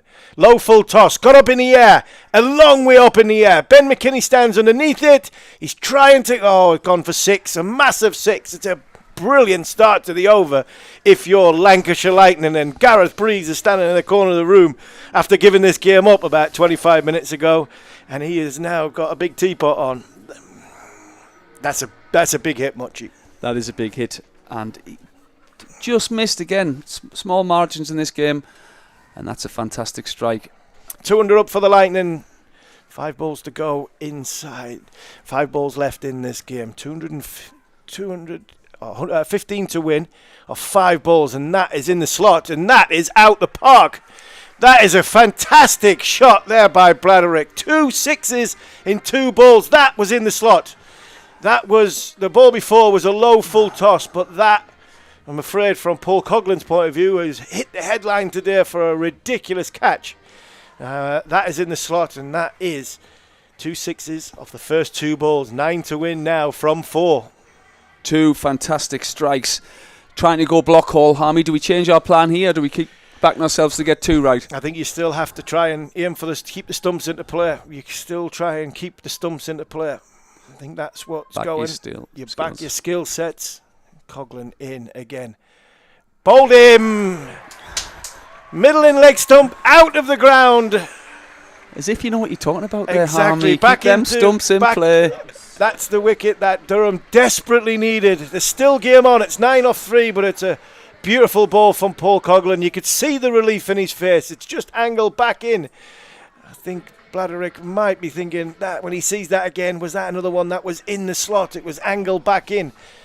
Possibly trying to hit it too hard. But he's gone for 17 of 8 balls. 2 mammoth sixes in this last over.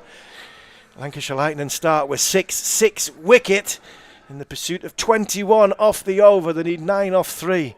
And I think my money now, Muchie's just starting to come back towards Durham. We've said this a few too many times. We just need to get over this line here. Bit of a meeting going on between Lees, Coghlan and Turner, I think, there. Is it left-handed wood in? It is left-handed wood in, but you can see why Lancashire Lightning are top of the league. You know, you've got a player like that, Bladerick coming in at number 9, who can hit sixes like that. You can see why they're top of the league, and they've got some talented young players. They really have. Dale Benkenstein's got some good players to work with, but they need 9 off 3 balls. Wood on strike. Yorker from Coghlan, and Souter has to charge in, just single. So 8 off 2 now required. Balderston back on strike. He's got 32 off 21, striking at 100 and just over 152. Really played a gem of an innings. Coghlan's been expensive. Took an unbelievable catch. He's got 2 for 40 off his 2.4. The seamers have been expensive for Durham tonight. The spinners have done their job. They were both spin bowlers under 9 and over. Coghlan comes in, 2 balls to go, 8 required. And it's picked up on the leg side. Ben Rain goes diving and it's a boundary. It's a 4. It's a 4. The hands are on Gordon Mutchell's head, and if you've ever seen Gordon Mutchell's head, the hands are spread wide apart. And not only has Gordon Mutchell got hands on his head, but all the Durham members now. The anticipation here is ridiculous. The Brollies are coming down. They're not bothered about the rain. 1 ball left, 4 to win. This has been a fantastic game of cricket. It really has. Because of the elements, because of the wet ball, it's been challenging for the bowlers, but it really has been a fantastic game of cricket. Nobody's really leaving. The crowd are getting right up for this. The noise is getting louder and louder from the Durham members. Chester the Lion, he's trying to G up Paul Coghlan. Brilliant. Crowd of just over 3,000 in this evening. Coghlan in for the last ball. Balderston on strike, pulls it into the leg side. Make sure. Souter comes and fields it. And Durham win and victory by 3 runs in this pulsating game. It really has been a brilliant game of cricket. Paul Coghlan holds his nerve at the end. 21 runs to win off the final over. First 2 balls go for 6. Then the wicket, and he's managed to drag it back in. For me, the catch will be remembered in this game. I think there's been some excellent batting display by both teams on this game. Balderston's going to be on the losing side. 37 off 23 balls. Wood finishes 1 not out. And unfortunately for Lancashire Lightning, 216 for 8 off 20 overs wasn't just quite enough. And I think on balance, Gordon Mutchell, I know we've got our Durham hats on, but I think the best team just won. I would say so. And never in doubt, Army. I mean, Breezy called it 7 overs ago. But no, what a fantastic game of cricket. You can see why Lancashire are top of the league. They never know when they beat. They just kept coming at us and at us. And like you say, I think the pace on bowlers today probably went for a few more than I would have liked, but I thought those spinners in the middle and Ben Rain were absolutely fantastic. And a bit of a nail biter, but a fantastic win nonetheless. Yeah, fantastic win nonetheless. Durham win by 3 runs, and they get their first Vitality Blast victory at the Seat Unique Riverside. And to talk you through what happened out there in the middle is Gareth Breeze. Ashley Thorpe is joined by Andy Sixsmith in the Daffabet studio. Thank you very much, Harmy. Yes, at the 3rd time of asking, Durham finally have their first win, their first home win of the Vitality T20 Blast 2024. And like Gordon Mutchell was saying, it was never in doubt, really, was it? It was a little bit nail-biting at the end, but we always knew Durham were going to come through there. Ash, Breezy, I mean, where do we even start with that? I suppose, really, we have to start with one of the best catches that you're ever likely to see from Paul Coughlin. I mean, he was either going to catch it or he was going to go home in an ambulance, and it ended up the form. It was incredible. Yeah, it was pure reflex, wasn't it, from Coggers? You know, you look at that catch and the influence that had on the game. The batter was in, he was going strong. He manages from somehow. We were all looking and going, what's kind of happened? And then all of a sudden he holds the ball up in front of his face, kind of shocked himself, and clung onto a brilliant catch. And I think my heart's still racing here at the moment. I don't like these finishes, but well done to Durham and well done to Lancashire for a great game of cricket. I don't know about you guys, but my first reaction is that he's hurt here. Yeah. Because if you look at the thing, I mean, it looks like it's got him in the side of the face. And that was my first reaction. So for him to then come up celebrating a catch, phenomenal. We couldn't believe it. I mean, that set it up perfectly, obviously, for the end. And just a quick word on the Lancashire Lightning, because you're looking at 218 as a total for Durham. Obviously, the wickets are falling regularly. Lancashire just clawed their way back into it every single time. They just seemed like they were going to get closer and closer, and then obviously it lead to that nail-biting end, Ash. Yeah, they were never beaten, were they? No. Every time that Durham thought they were in front of the game, then there was a quick partnership, and I think fair play to the Lancashire batters. Every time somebody came in, they didn't just come in and look to knock it for ones and twos. They come in and absolutely belted it and kept up with the rate to the point where, in the end, after the first 2 balls of the last over, I thought we'd actually lost the game. Yeah, what were you thinking, Precy? Well, to be honest, I think you try and learn something new every day, and for me, it's not making too early a call. So watching that, I mean, Muchi said never in doubt, but I think, definitely an early call for me. But from the point of view of the Lancashire team, it just shows their quality. Chasing 218, yes, the conditions weren't in the bowlers' favours tonight, both first innings and second innings. But, 7, 8, 9 have come in and absolutely played, scoring at over 150 strike rate, and it just shows the depth. And for me, good teams being able to score like that all the way down keeps you in the game all the way. We've talked our emotions and what our heart rate was like, and thank God there's no heart rate monitor in the studio, in the Daffy News studio right now, because I reckon it'd be over 200. I've no idea what Paul Coughlin's heart rate was going to be in that final over. I mean, to go for 6, then 6 again, then the wicket, obviously, but then another boundary after that. Fair play to him for standing up in that manner. We've talked about the catch, we'll talk about it again, but that final over took some stones. Yeah, it absolutely did. You try and hit your length, you miss it slightly, that Yorker, and the first one gets hit for 6.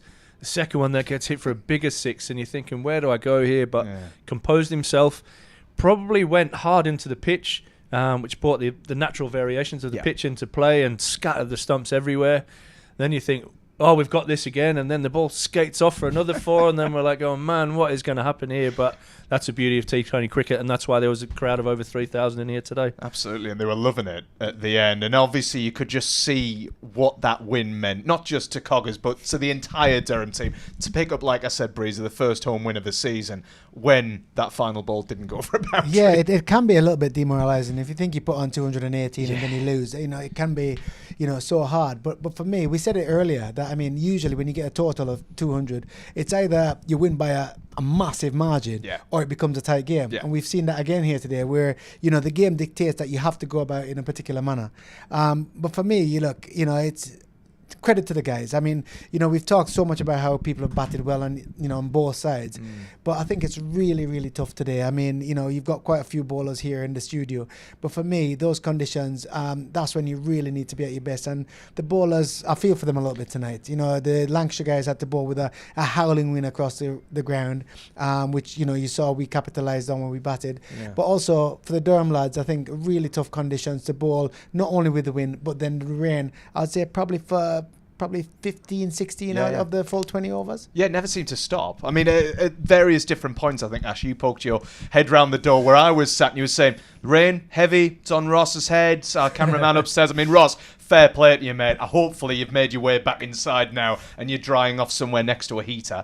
But it seemed to keep coming down. Obviously, there's kind of half an eye on DLS, but obviously half an eye on the rest of the game. It's tough conditions, but it's obviously made for an absolute classic today. It has, and I think as a batting team, you're always looking...